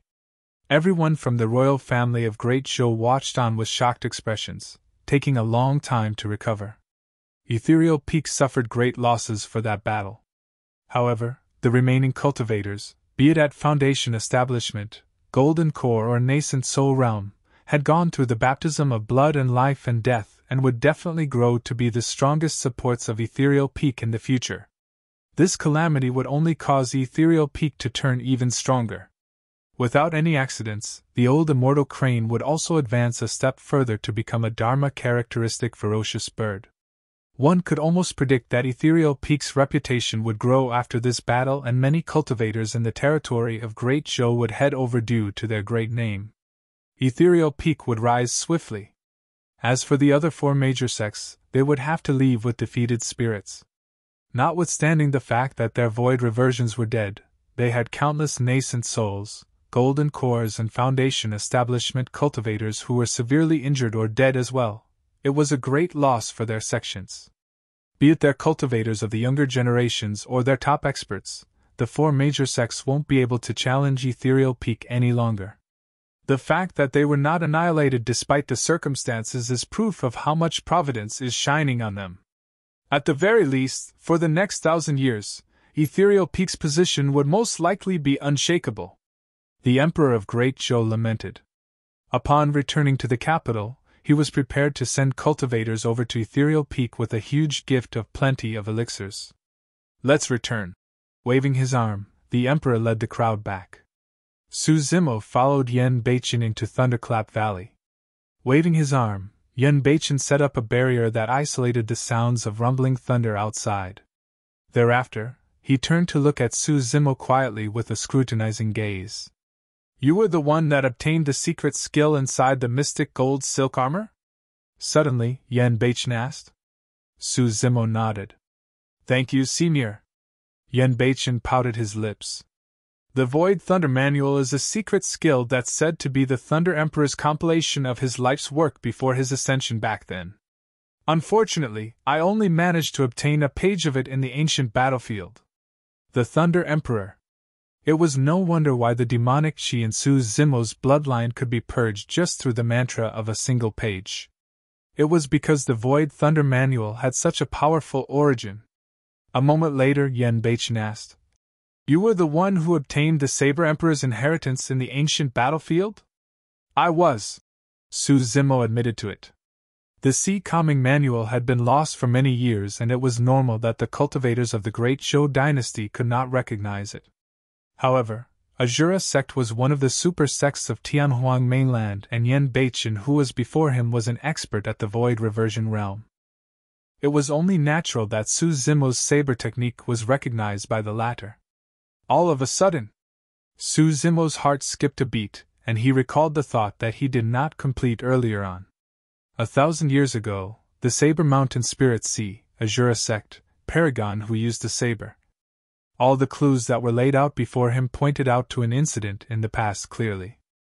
Senior, you were the Asura sect Paragon who obtained the Saber Emperor's inheritance from the ancient battlefield 1,000 years ago, the Tidal Manual? Su Zimo blurted out. Yen Beichen nodded. Suddenly, Su Zimo was enlightened. It was no wonder why Yen Beichen stared at him earlier on with such an odd expression, as though he was looking at a successor of the younger generation. It was not only because he was a disciple of Ethereal Peak and had obtained the Void Thunder Manual. It was because one after another, they obtained the inheritance of the Saber Emperor, as well. Go on, attack! Let me see how much of the Saber Emperor's inheritance you managed to comprehend. Yan Beichen raised his palm lightly, and endless spirit qi gathered towards his palm. In the blink of an eye, it condensed into a sinister saber. No longer speaking, Yan Beichen attacked immediately after. Su Zimo's reaction was extremely fast, and he whipped out his blood quencher. Attacking upwards, he released the sea calming manual's countercurrent right away. Clang! The two sabers collided and let out a crisp sound, causing sparks to fly everywhere. The power of the attack was not heavy. Su Zimo could clearly feel that Yan Beichen had repressed his power countless times in order to test his saber. Yan Beichen's attack had already reached the level of force. After that attack, Yan Beichen was expressionless and flicked his wrist. The next attack had already arrived stealthily. His saber technique was blurry and unpredictable, yet its killing aura was instantaneous and shuddering. Not good! Su Zimo's heart almost exploded. Against that killing intent, Su Zimo truly thought that Yan Beichen was about to kill him. Instinctively, he unleashed his spirit wings and was about to retreat backwards. However, the moment his spirit wings were summoned, they dissipated and turned into specks of light that scattered in the void. Needless to think, that must have been done by Yan Beichen. Su Zimo buckled his knees and channeled his bloodline, wanting to dodge backwards. Immediately after, to his horror, he realized that there seemed to be 3 walls erected on his left, right and back. He could not move and could only stand motionlessly on the spot. Use your saber! Yan Beichen's voice sounded coldly. Or die! Nobody could question the killing intent of the fiend sex Asura. He had said previously that there was nobody he couldn't and wouldn't dare to kill in the world. And Asura did not require reason to kill. Yan Beichen's attack was one of the stances from Asura Saber. Asura Sex Fiend Air, by you, had used it before in the ancient battlefield as well, and it was the exact same move. However, although they were exact, the might that was produced from Yan Beichen was worlds apart. That attack was ethereal and was imperceivable. Although Su Zimo felt so terrible he wanted to throw up, he had nowhere to retreat. Taking a deep breath, Su Zimo composed himself and closed his eyes instead, choosing to follow his heart. Suddenly, he slashed out at the void before him. It was the ripple stance of Sea Calming Manual. The entire void seemed to drawn in by that slash, and spirit chi swirled, as though it was creating a massive vortex. Under Yan Beichen's pressure, the vortex stance had also reached the level of force. Although the saber was only slashing at an empty spot, it possessed a centrifugal power of attraction that instantly broke through Yan Beichen's Asura saber's intense state. The initially imperceivable saber was now appearing. Clang! The two sabers collided once more and retraced upon a single contact. A subtle hint of admiration could be seen flickering through Yan Beichen's eyes. Carry on! His voice was still cold as ever without any emotions. The Sea Calming Manual was a saber technique comprehended by the Saber Emperor at the seaside. Be it in terms of toughness or flexibility, it was majestic and overbearing, unlike Asura Saber. Asura Saber was a technique that was purely created for killing, and every single move was sinister and lethal. The two different techniques, one righteous and one evil, were supreme secret skills in the Tao of the Saber.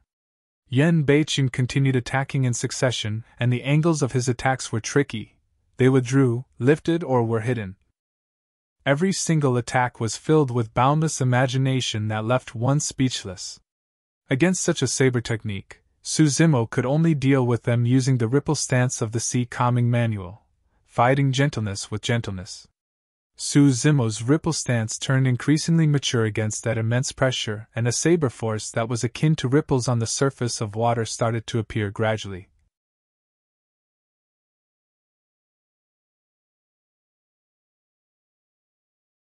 Chapter 490 Tidal Manual. Chapter 490 Tidal Manual. A moment later, Yan Beichen retracted his saber and stood upright. Su Zimo heaved a sigh of relief, and he could barely contain the joy in his eyes. Apart from the final stance of the Sea Calming Manual, which he was still unable to produce, he managed to comprehend the force levels of the other 4 stances completely. It was all because of the pressure that Yan Beiqin gave him that he was able to comprehend them so quickly.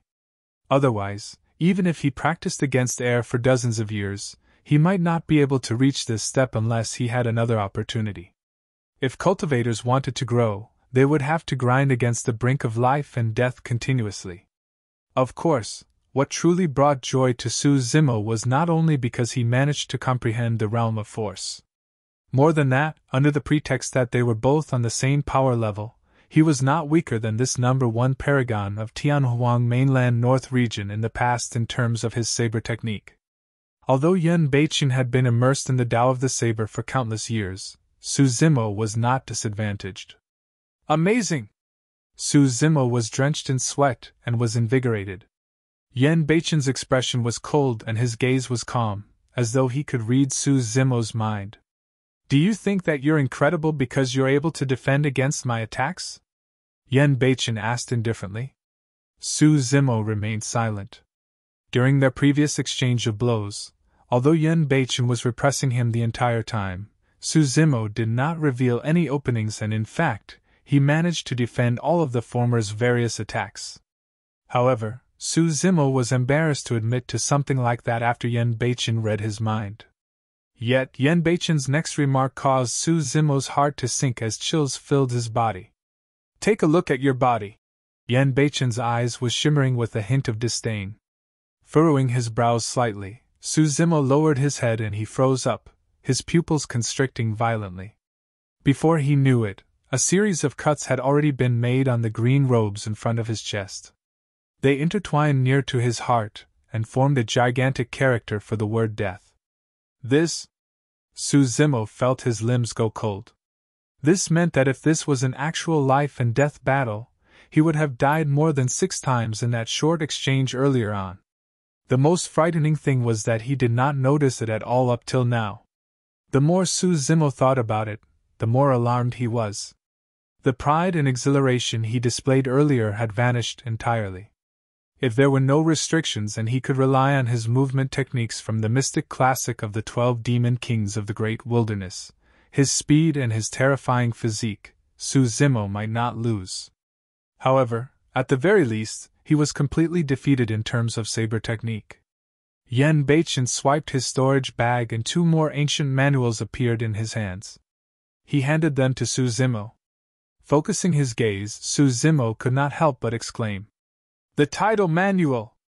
The Saber Emperor left 2 inheritances in the ancient battlefield, one of which was the Sea Calming Manual which Su Zimo had obtained. The other one was the Tidal Manual which was taken away by Yan Beiqin 1,000 years ago. Yan Beiqin said, "The Tidal Manual is not a saber technique, but a secret skill with 9 levels to it.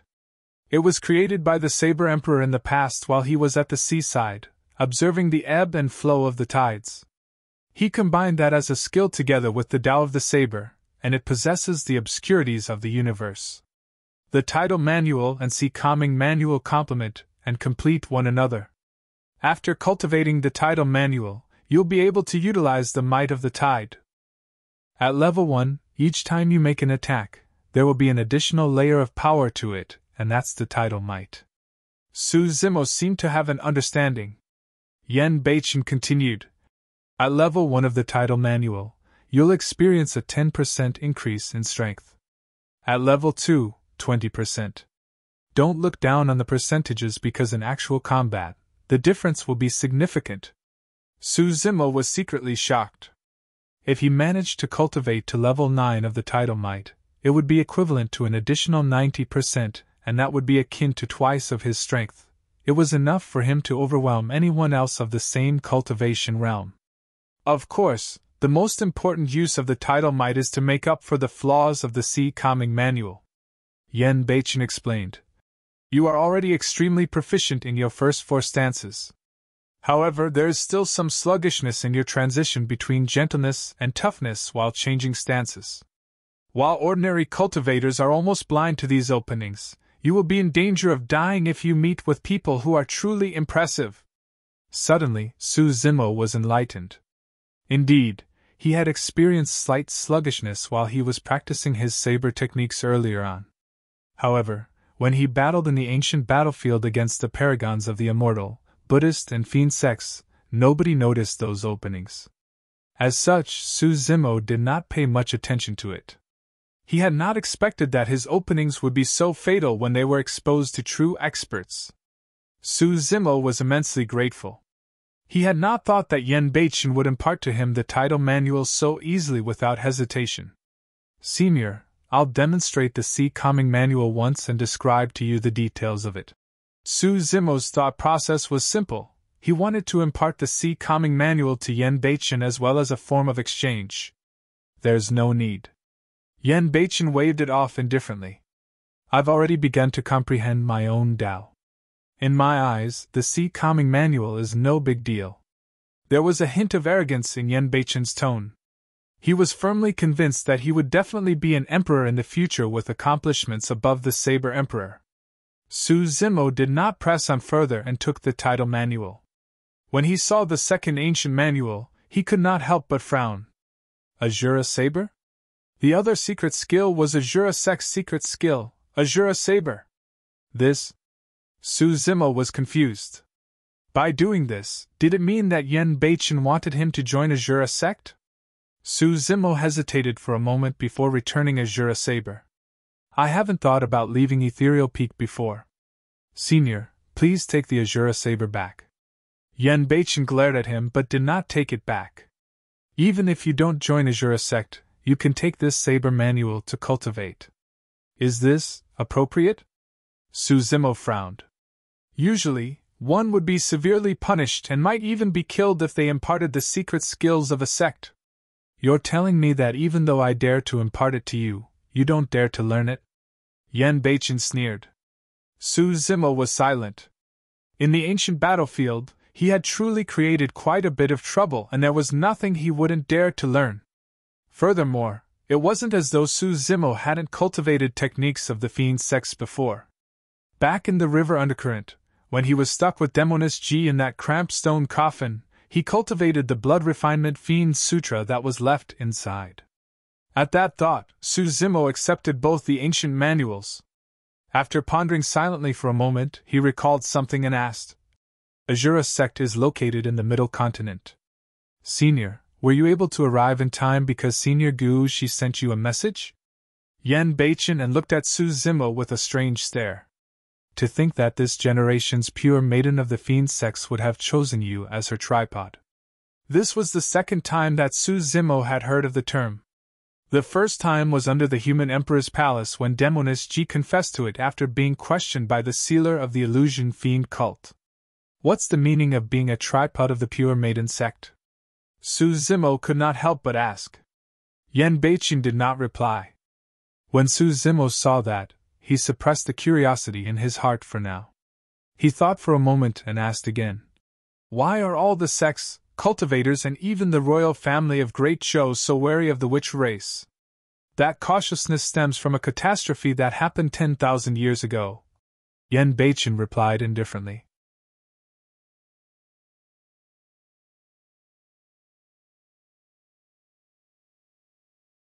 Chapter 491 Secret of the Catastrophe. Chapter 491 Secret of the Catastrophe. 10,000 years ago, there was an overlord in the north region of Tianhuang Mainland, and that was the Great Qian Empire. Its territories were vast, and it was extremely powerful. Unfortunately, the center of the Great Qian Empire, its glorious capital, was turned into ruins overnight. Yen Beichen continued. Not only that, the two Buddhist monasteries that resided in the territory of the Great Qian Empire and supported it were annihilated. 10,000 years ago, there were 8 Buddhist monasteries, not the current 6. Ah! Su Zimo was shocked and exclaimed softly. There were 8 Buddhist monasteries 10,000 years ago. A single catastrophe had not only turned an empire into ruins, it even destroyed 2 super sects of Tianhuang Mainland. He could not help but ask. What sort of a catastrophe was it? Did it have something to do with the witch race? No. Yen Beichen shook his head. It was another one of the primordial 9 races, the dragon race. Su Zimo's mouth opened gradually in a slight daze. The dragon race. He had quite a bit of a feud with the dragon race as well. Yan Beichen continued. There were many rumors to why the catastrophe happened. However, the conclusion was that a certain dragon in the Dragon Bone Valley was enraged. Dragon Bone Valley? Su Zimo frowned slightly, and he thought about the endless white bones he saw back in the primordial ruins. There was also a long sea of bones and a towering dragon carcass. The Dragon Bone Valley is one of the 9 forbidden grounds of Tianhuang Mainland, Yan Beichen explained. Indeed! Su Zimo felt a sense of trepidation as he recalled his encounter in the Dragon Bone Valley back then.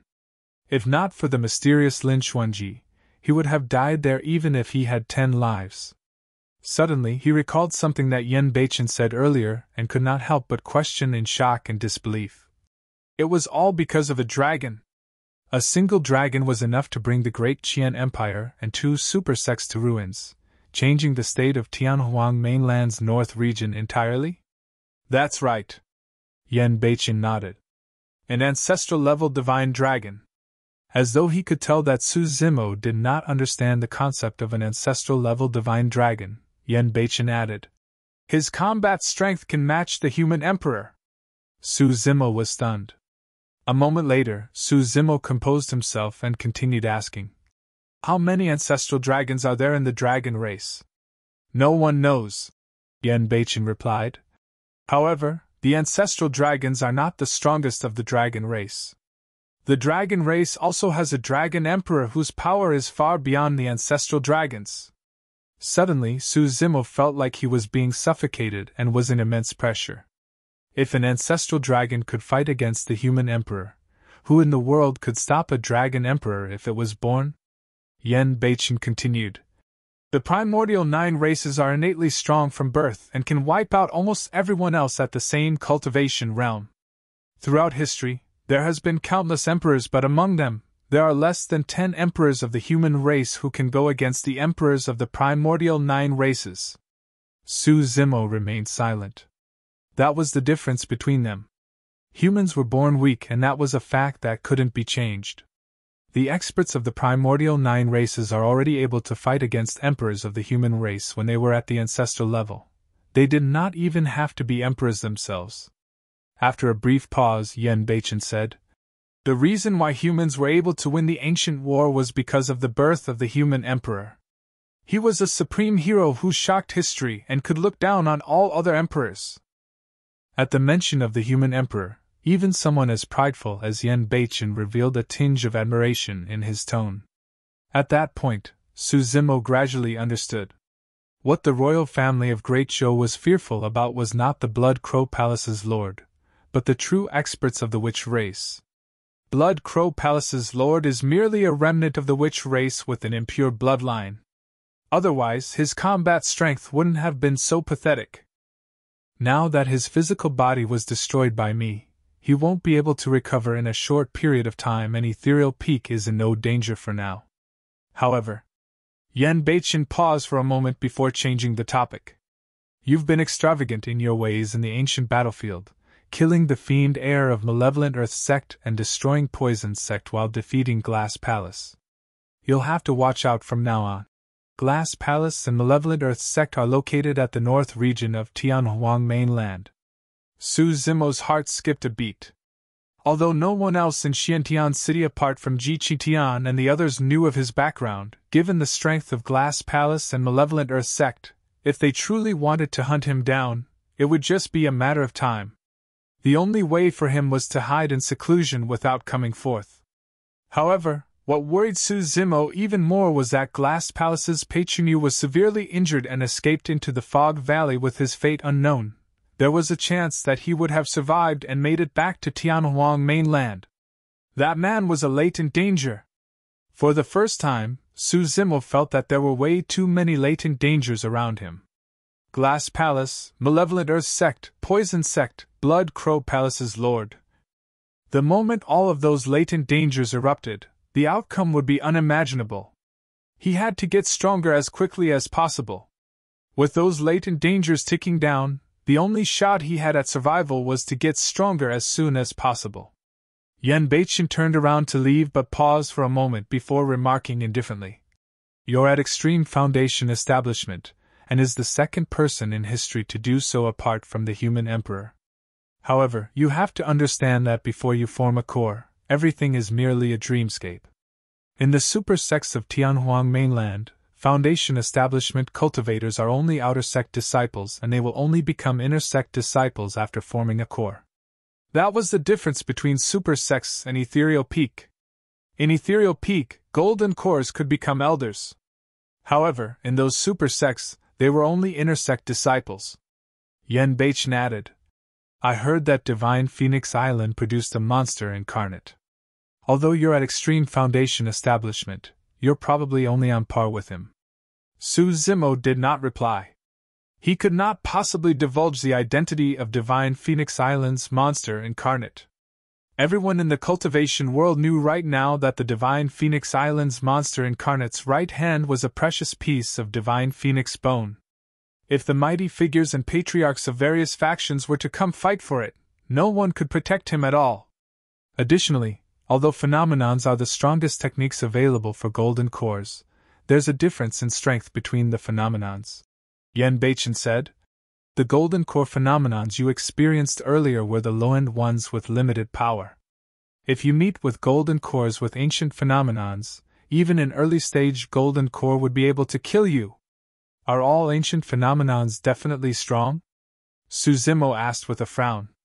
The phenomenons that are cultivated by ancient emperors, mighty figures and patriarchs have gone through the sands of time and are still not destroyed. Their legacy crosses time, and it's only natural that their powers are incredible. Su Zimo asked again, are all golden core phenomenons cultivated by the later generations weaker than the ancient phenomenons? Yan Beichen shook his head. It's very difficult.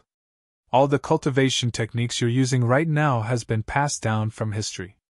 As such, it's only natural that the phenomenons you cultivate can't break out of the shadows of the past ancient phenomenons that easily. If you can really create a mighty phenomenon that's able to compare against the ancient phenomenons, you'll definitely be recorded into the books of history and be nominated into the Unusual Phenomenon ranking. Unusual Phenomenon ranking? Su Zimo was slightly stunned. Yan Beichen replied, you should know that the ancient battlefield was formed from dimensional shards and is differentiated into different levels based on its stability. Yes. Su Zimo nodded. Demonist Ji had told him about that many years ago. Yan Beichen continued. Foundation establishment cultivators can be sent into the elementary ancient battlefield, and it can be opened once every 10 years. The intermediate is more stable and can allow golden cores to cultivate within, opening up once per 100 years. In the intermediate ancient battlefield, there's an extremely famous divine ranking that has been passed down from history known as the Unusual Phenomenon ranking. The ranking list has a total of 108 positions and millions of golden cores fight for a spot. Only those that have their names listed on the Unusual Phenomenon ranking are befitting of the word paragon.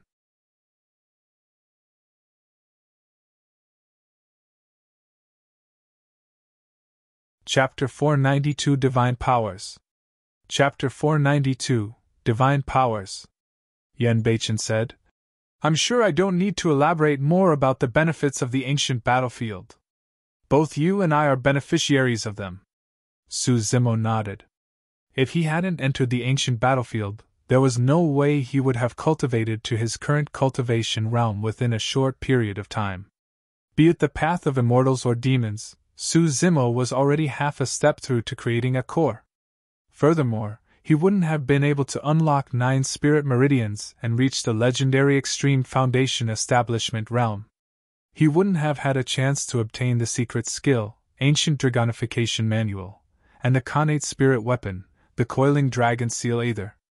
Su Zimo had truly benefited way too much from the elementary ancient battlefield. The intermediate ancient battlefield only opens up once every 100 years, and the Unusual Phenomenon ranking refreshes once per 100 years as well. Yan Beichen continued. Apart from fame throughout the cultivation world, the higher one's name was on the ranking list, the more benefits they would obtain. There's a very high chance for one to obtain a massive opportunity and skyrocket from that point. Suzimo's heart skipped a beat and he suddenly asked, Senior, what was your ranking on the unusual phenomenon ranking in the past? Number 1. Yen Beichen replied calmly, as though he was recounting something that couldn't be any more normal. All of a sudden, both Suzimo and Yen Beichen sensed something and turned around, gazing into the distance. On a mountain peak, the old immortal crane stood with bedazzling green feathers that burned with fiery flames. Its body seemed to have gotten much larger than before. The red crown on its head seemed like it was a massive fireball. It had broken through. The old immortal crane was already a void reversion pure-blooded ferocious bird to begin with. Now that it advanced a step further, it was akin to a Dharma characteristic Tao Lord of the human race and had broken through the restraints of heaven and earth, breaking free from its imminent crisis of an expiring lifespan. Demons had an extremely different cultivation method from humans, and they did not have early, mid and late stages to their major cultivation realms. Therefore, demons would usually be stuck in a major realm for a long time and could not break through for hundreds or thousands of years. The good thing was that demons were innately strong from birth, and they had a much longer than humans on the same cultivation realm. For example, the old immortal crane had been stuck in the void reversion realm for more than 1,000 years. However, once a demon achieves a breakthrough and breaks free of the shackles of heaven and earth, it would mean that they have advanced a major cultivation realm, and their increase in strength would be utterly frightening. Prior to this, the old immortal crane had no chance of winning against Blood Crow Palace's lord. But now that the old immortal crane had advanced and was equivalent to a human Dharma characteristic, she could kill the palace lord with ease. Suddenly, the old immortal crane opened its eyes and reared its head into the skies, crying. It was a piercing screech that reverberated through the world. An extremely terrifying aura burst forth from the peak of Ethereal Peak and started spreading out. All 5 peaks were shaken. The ancient forest shook and all the living beings within the radius of 500 kilometers sprawled on the ground, silent with fear. Instantly, the entire world went silent.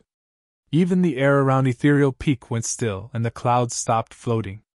Yen Beichen's pupils constricted slightly.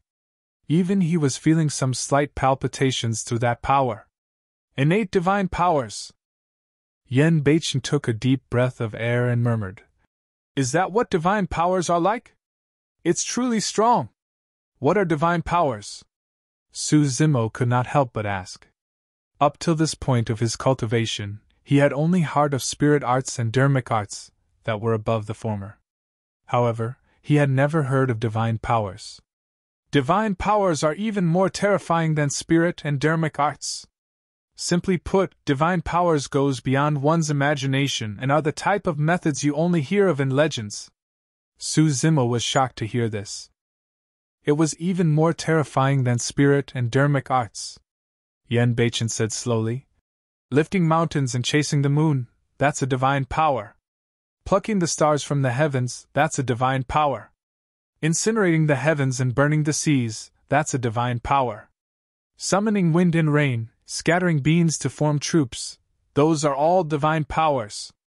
Suzimo's mouth opened slightly, and he could not contain the shock in his eyes.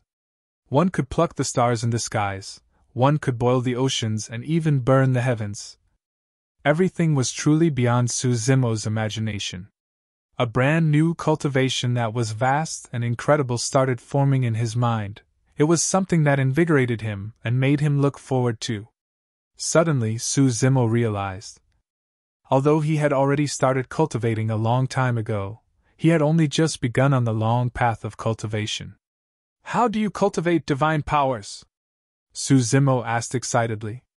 Shaking his head gently, Yen Beichen replied. You are too far from divine powers and even I'm unable to cultivate them. Void reversions are known as Tao beings. Thereafter comes the Dharma characteristic realm where they are known as Tao lords. Even after that is the conjoined body realm where one will be known as a mighty figure. Lastly, they will reach the Mahayana realm and be known as patriarchs. One is only qualified to cultivate the art of divine powers when they are at the Mahayana realm. Suzimo was a little disappointed. He was only at Foundation Establishment realm right now, and even the Void Reversion realm was far from his reaches, let alone the Mahayana realm. However, on second thought, he exclaimed softly and asked with a frown. However, Senior Crane has just broken through and is only equivalent to a Dharma characteristic. How is she able to comprehend divine powers? That's because she's a demon, Yen Beichen replied. After Void Reversion realm, demons would comprehend a divine power with every step they advanced thereafter. The purer their bloodline, the more frightening the divine powers they comprehend would be. Suddenly, Su Zimo's eyes shimmered when he heard this, as he was enlightened about something. The mystic classic of the 12 demon kings of the Great Wilderness had a total of 9 sections. The 7th section, Core Formation, was equivalent to the human Golden Core realm. The 8th section, Yin Spirit, was equivalent to the nascent Soul realm, and the 9th section, Yang Spirit, was equivalent to the Void Reversion realm. There was nothing to the mystic classic of the 12 demon kings of the Great Wilderness beyond that. Initially, Su Zimo could not understand why there were only 9 sections to the mystic classic of the 12 demon kings of the Great Wilderness. But now, he understood that there was no need for any manuals and techniques after the Yang Spirit section. As long as he made an advancement after that, he would be able to comprehend his own innate divine powers. Su Zimo asked again. Demons are already able to comprehend innate divine powers at Dharma characteristic realm. Since divine powers are so strong, how do human cultivators deal with them? Yen Beichen replied. Once a human enters Dharma characteristic realm, they would naturally undergo transformations and be able to sense heaven and earth while summoning supreme dharmic powers. At that point, the heaven and earth Dharma characteristics that they conjure would be able to fight against the innate divine powers of the demon race. Su Zimo seemed to have an understanding. It was the same as when demons formed their inner cores. At that point, the strength and speed would increase exponentially, and their physiques would reach a terrifying level of toughness that weak humans couldn't fight against. However, after the elites of the human race formed their golden cores, they would be able to produce golden core phenomenons. The immensely powerful phenomenons could enable them to fight against demons. From the point where they were enslaved in the primordial era to their rise in the ancient era, the cultivation methods of the immortal, Buddhist, and fiend Taoists of the human race had matured for a long time. The rise of the human race was definitely not due to luck. I've already severed my karma, it's time for me to leave. Yen Beichen left a single remark and did not linger further, soaring into the skies before speeding into the distance. Little Chun! The old immortal crane called out hurriedly when she noticed that. In the eyes of the younger generation, Yen Beichen was a cold and indifferent old monster. However, more than 1,000 years ago, when he joined Ethereal Peak, he was still a child. The old immortal crane had seen him grow up and advance step by step. Yen Beichen's figure staggered for a brief moment but did not turn back. He continued heading forward and disappeared into the horizons before long. When he saw that, Su Zimo came to a sudden realization. The reason why Ethereal Peak lingered so long in Ethereal Peak after the battle was not merely because of him. Yen Beichen was worried about the old immortal crane's safety, and was actually defending her in silence here. Given Yen Beichen's character, he would definitely not admit to something like this. The old immortal crane had a conflicted expression and sighed gently. Su Zimo could vaguely sense that there was something more as to why Yen Beichen betrayed Ethereal Peak and joined the Fiend sect, Asura sect, more than 1,000 years ago.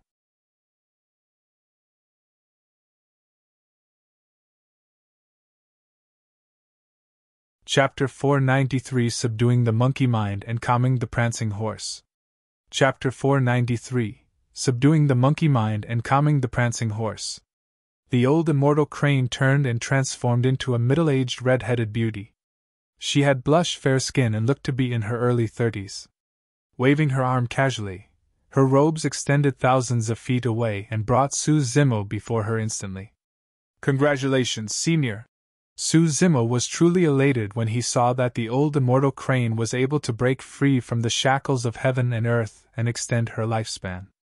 With the addition of a new Dharma characteristic expert, itinerant cultivators in the territory of Great Zhou would definitely want to join Ethereal Peak in the future, and the rise of the sect was certain.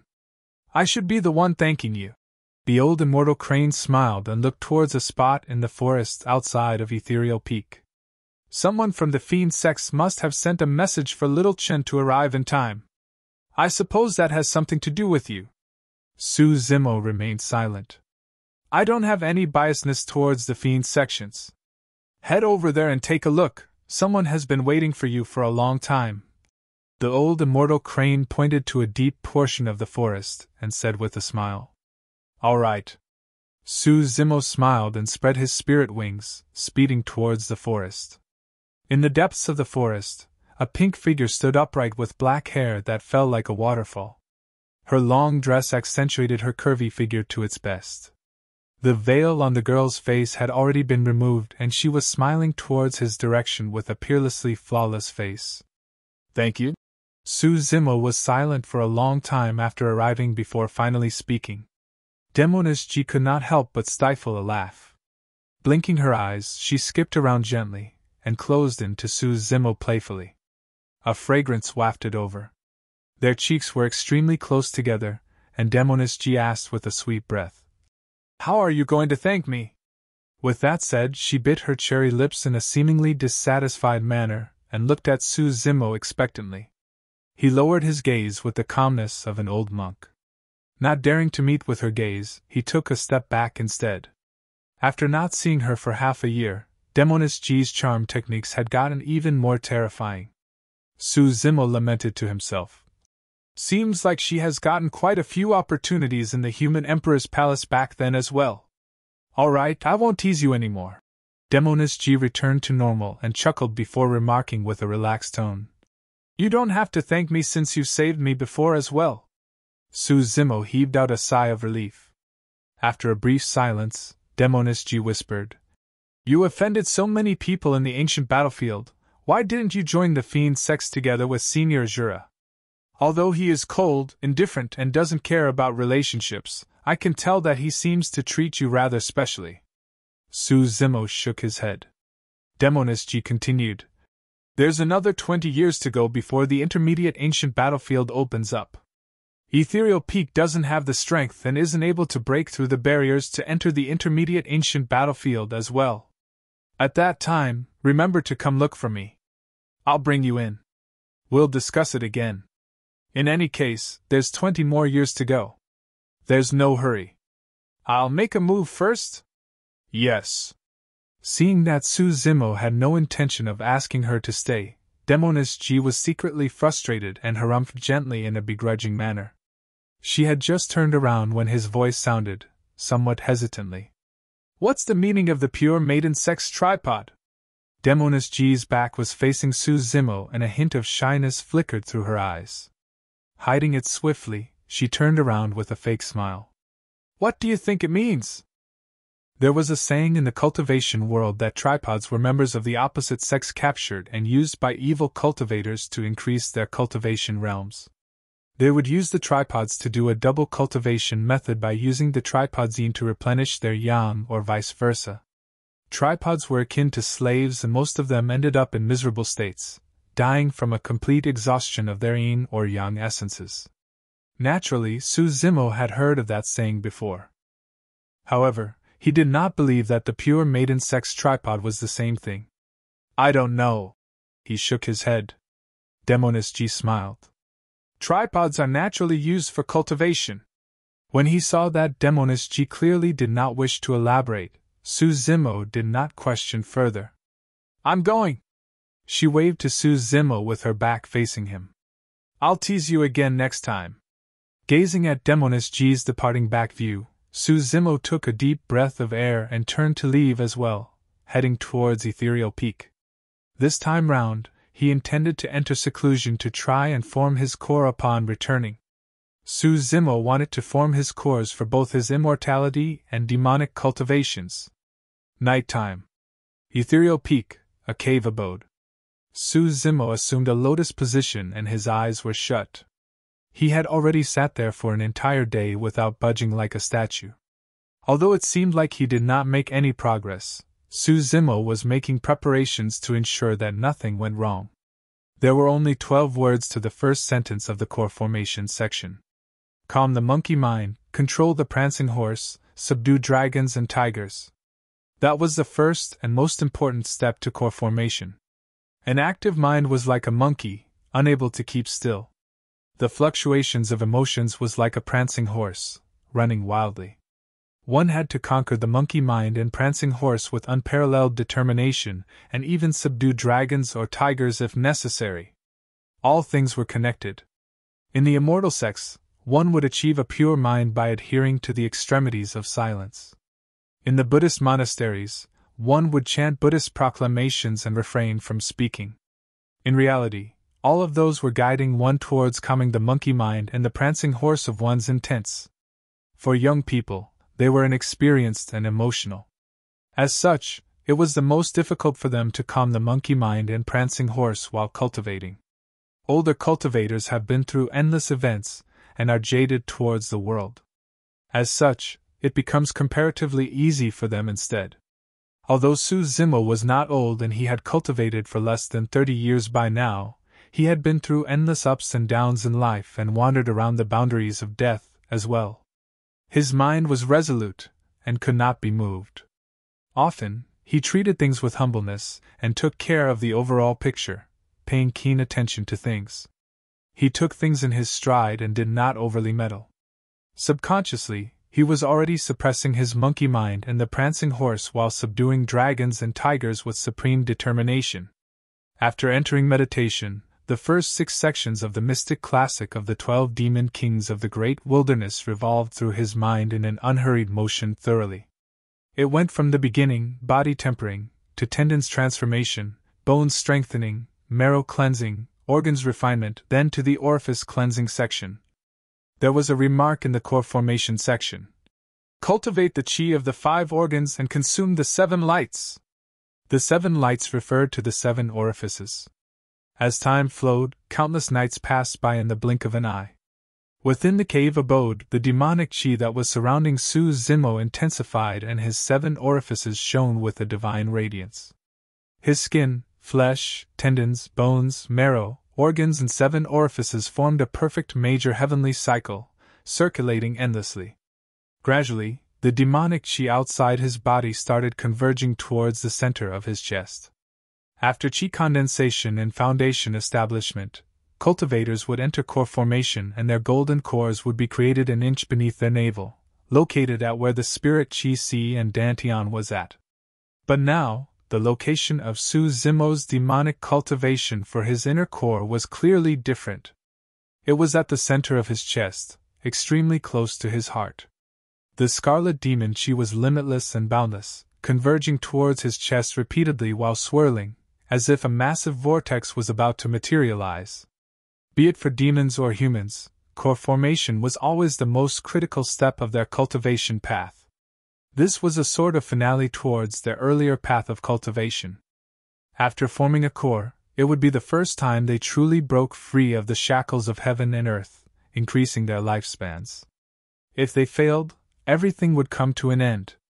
Su Zimo was motionless, and his black hair swayed without any wind.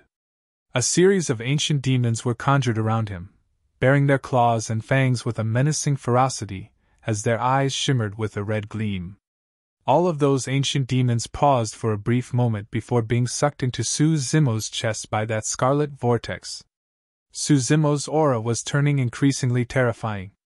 Under the shroud of the scarlet vortex, his body underwent another baptism and transformed once more. His flesh started expanding and his bones and veins shook and buzzed, as though metal was clashing. Twitching violently, his major tendons gave off snapping sounds like thunder, and it was shuddering. You're tuning into the Phoenix Nights YouTube channel. Don't forget to subscribe and join us on this journey to catch the most captivating stories.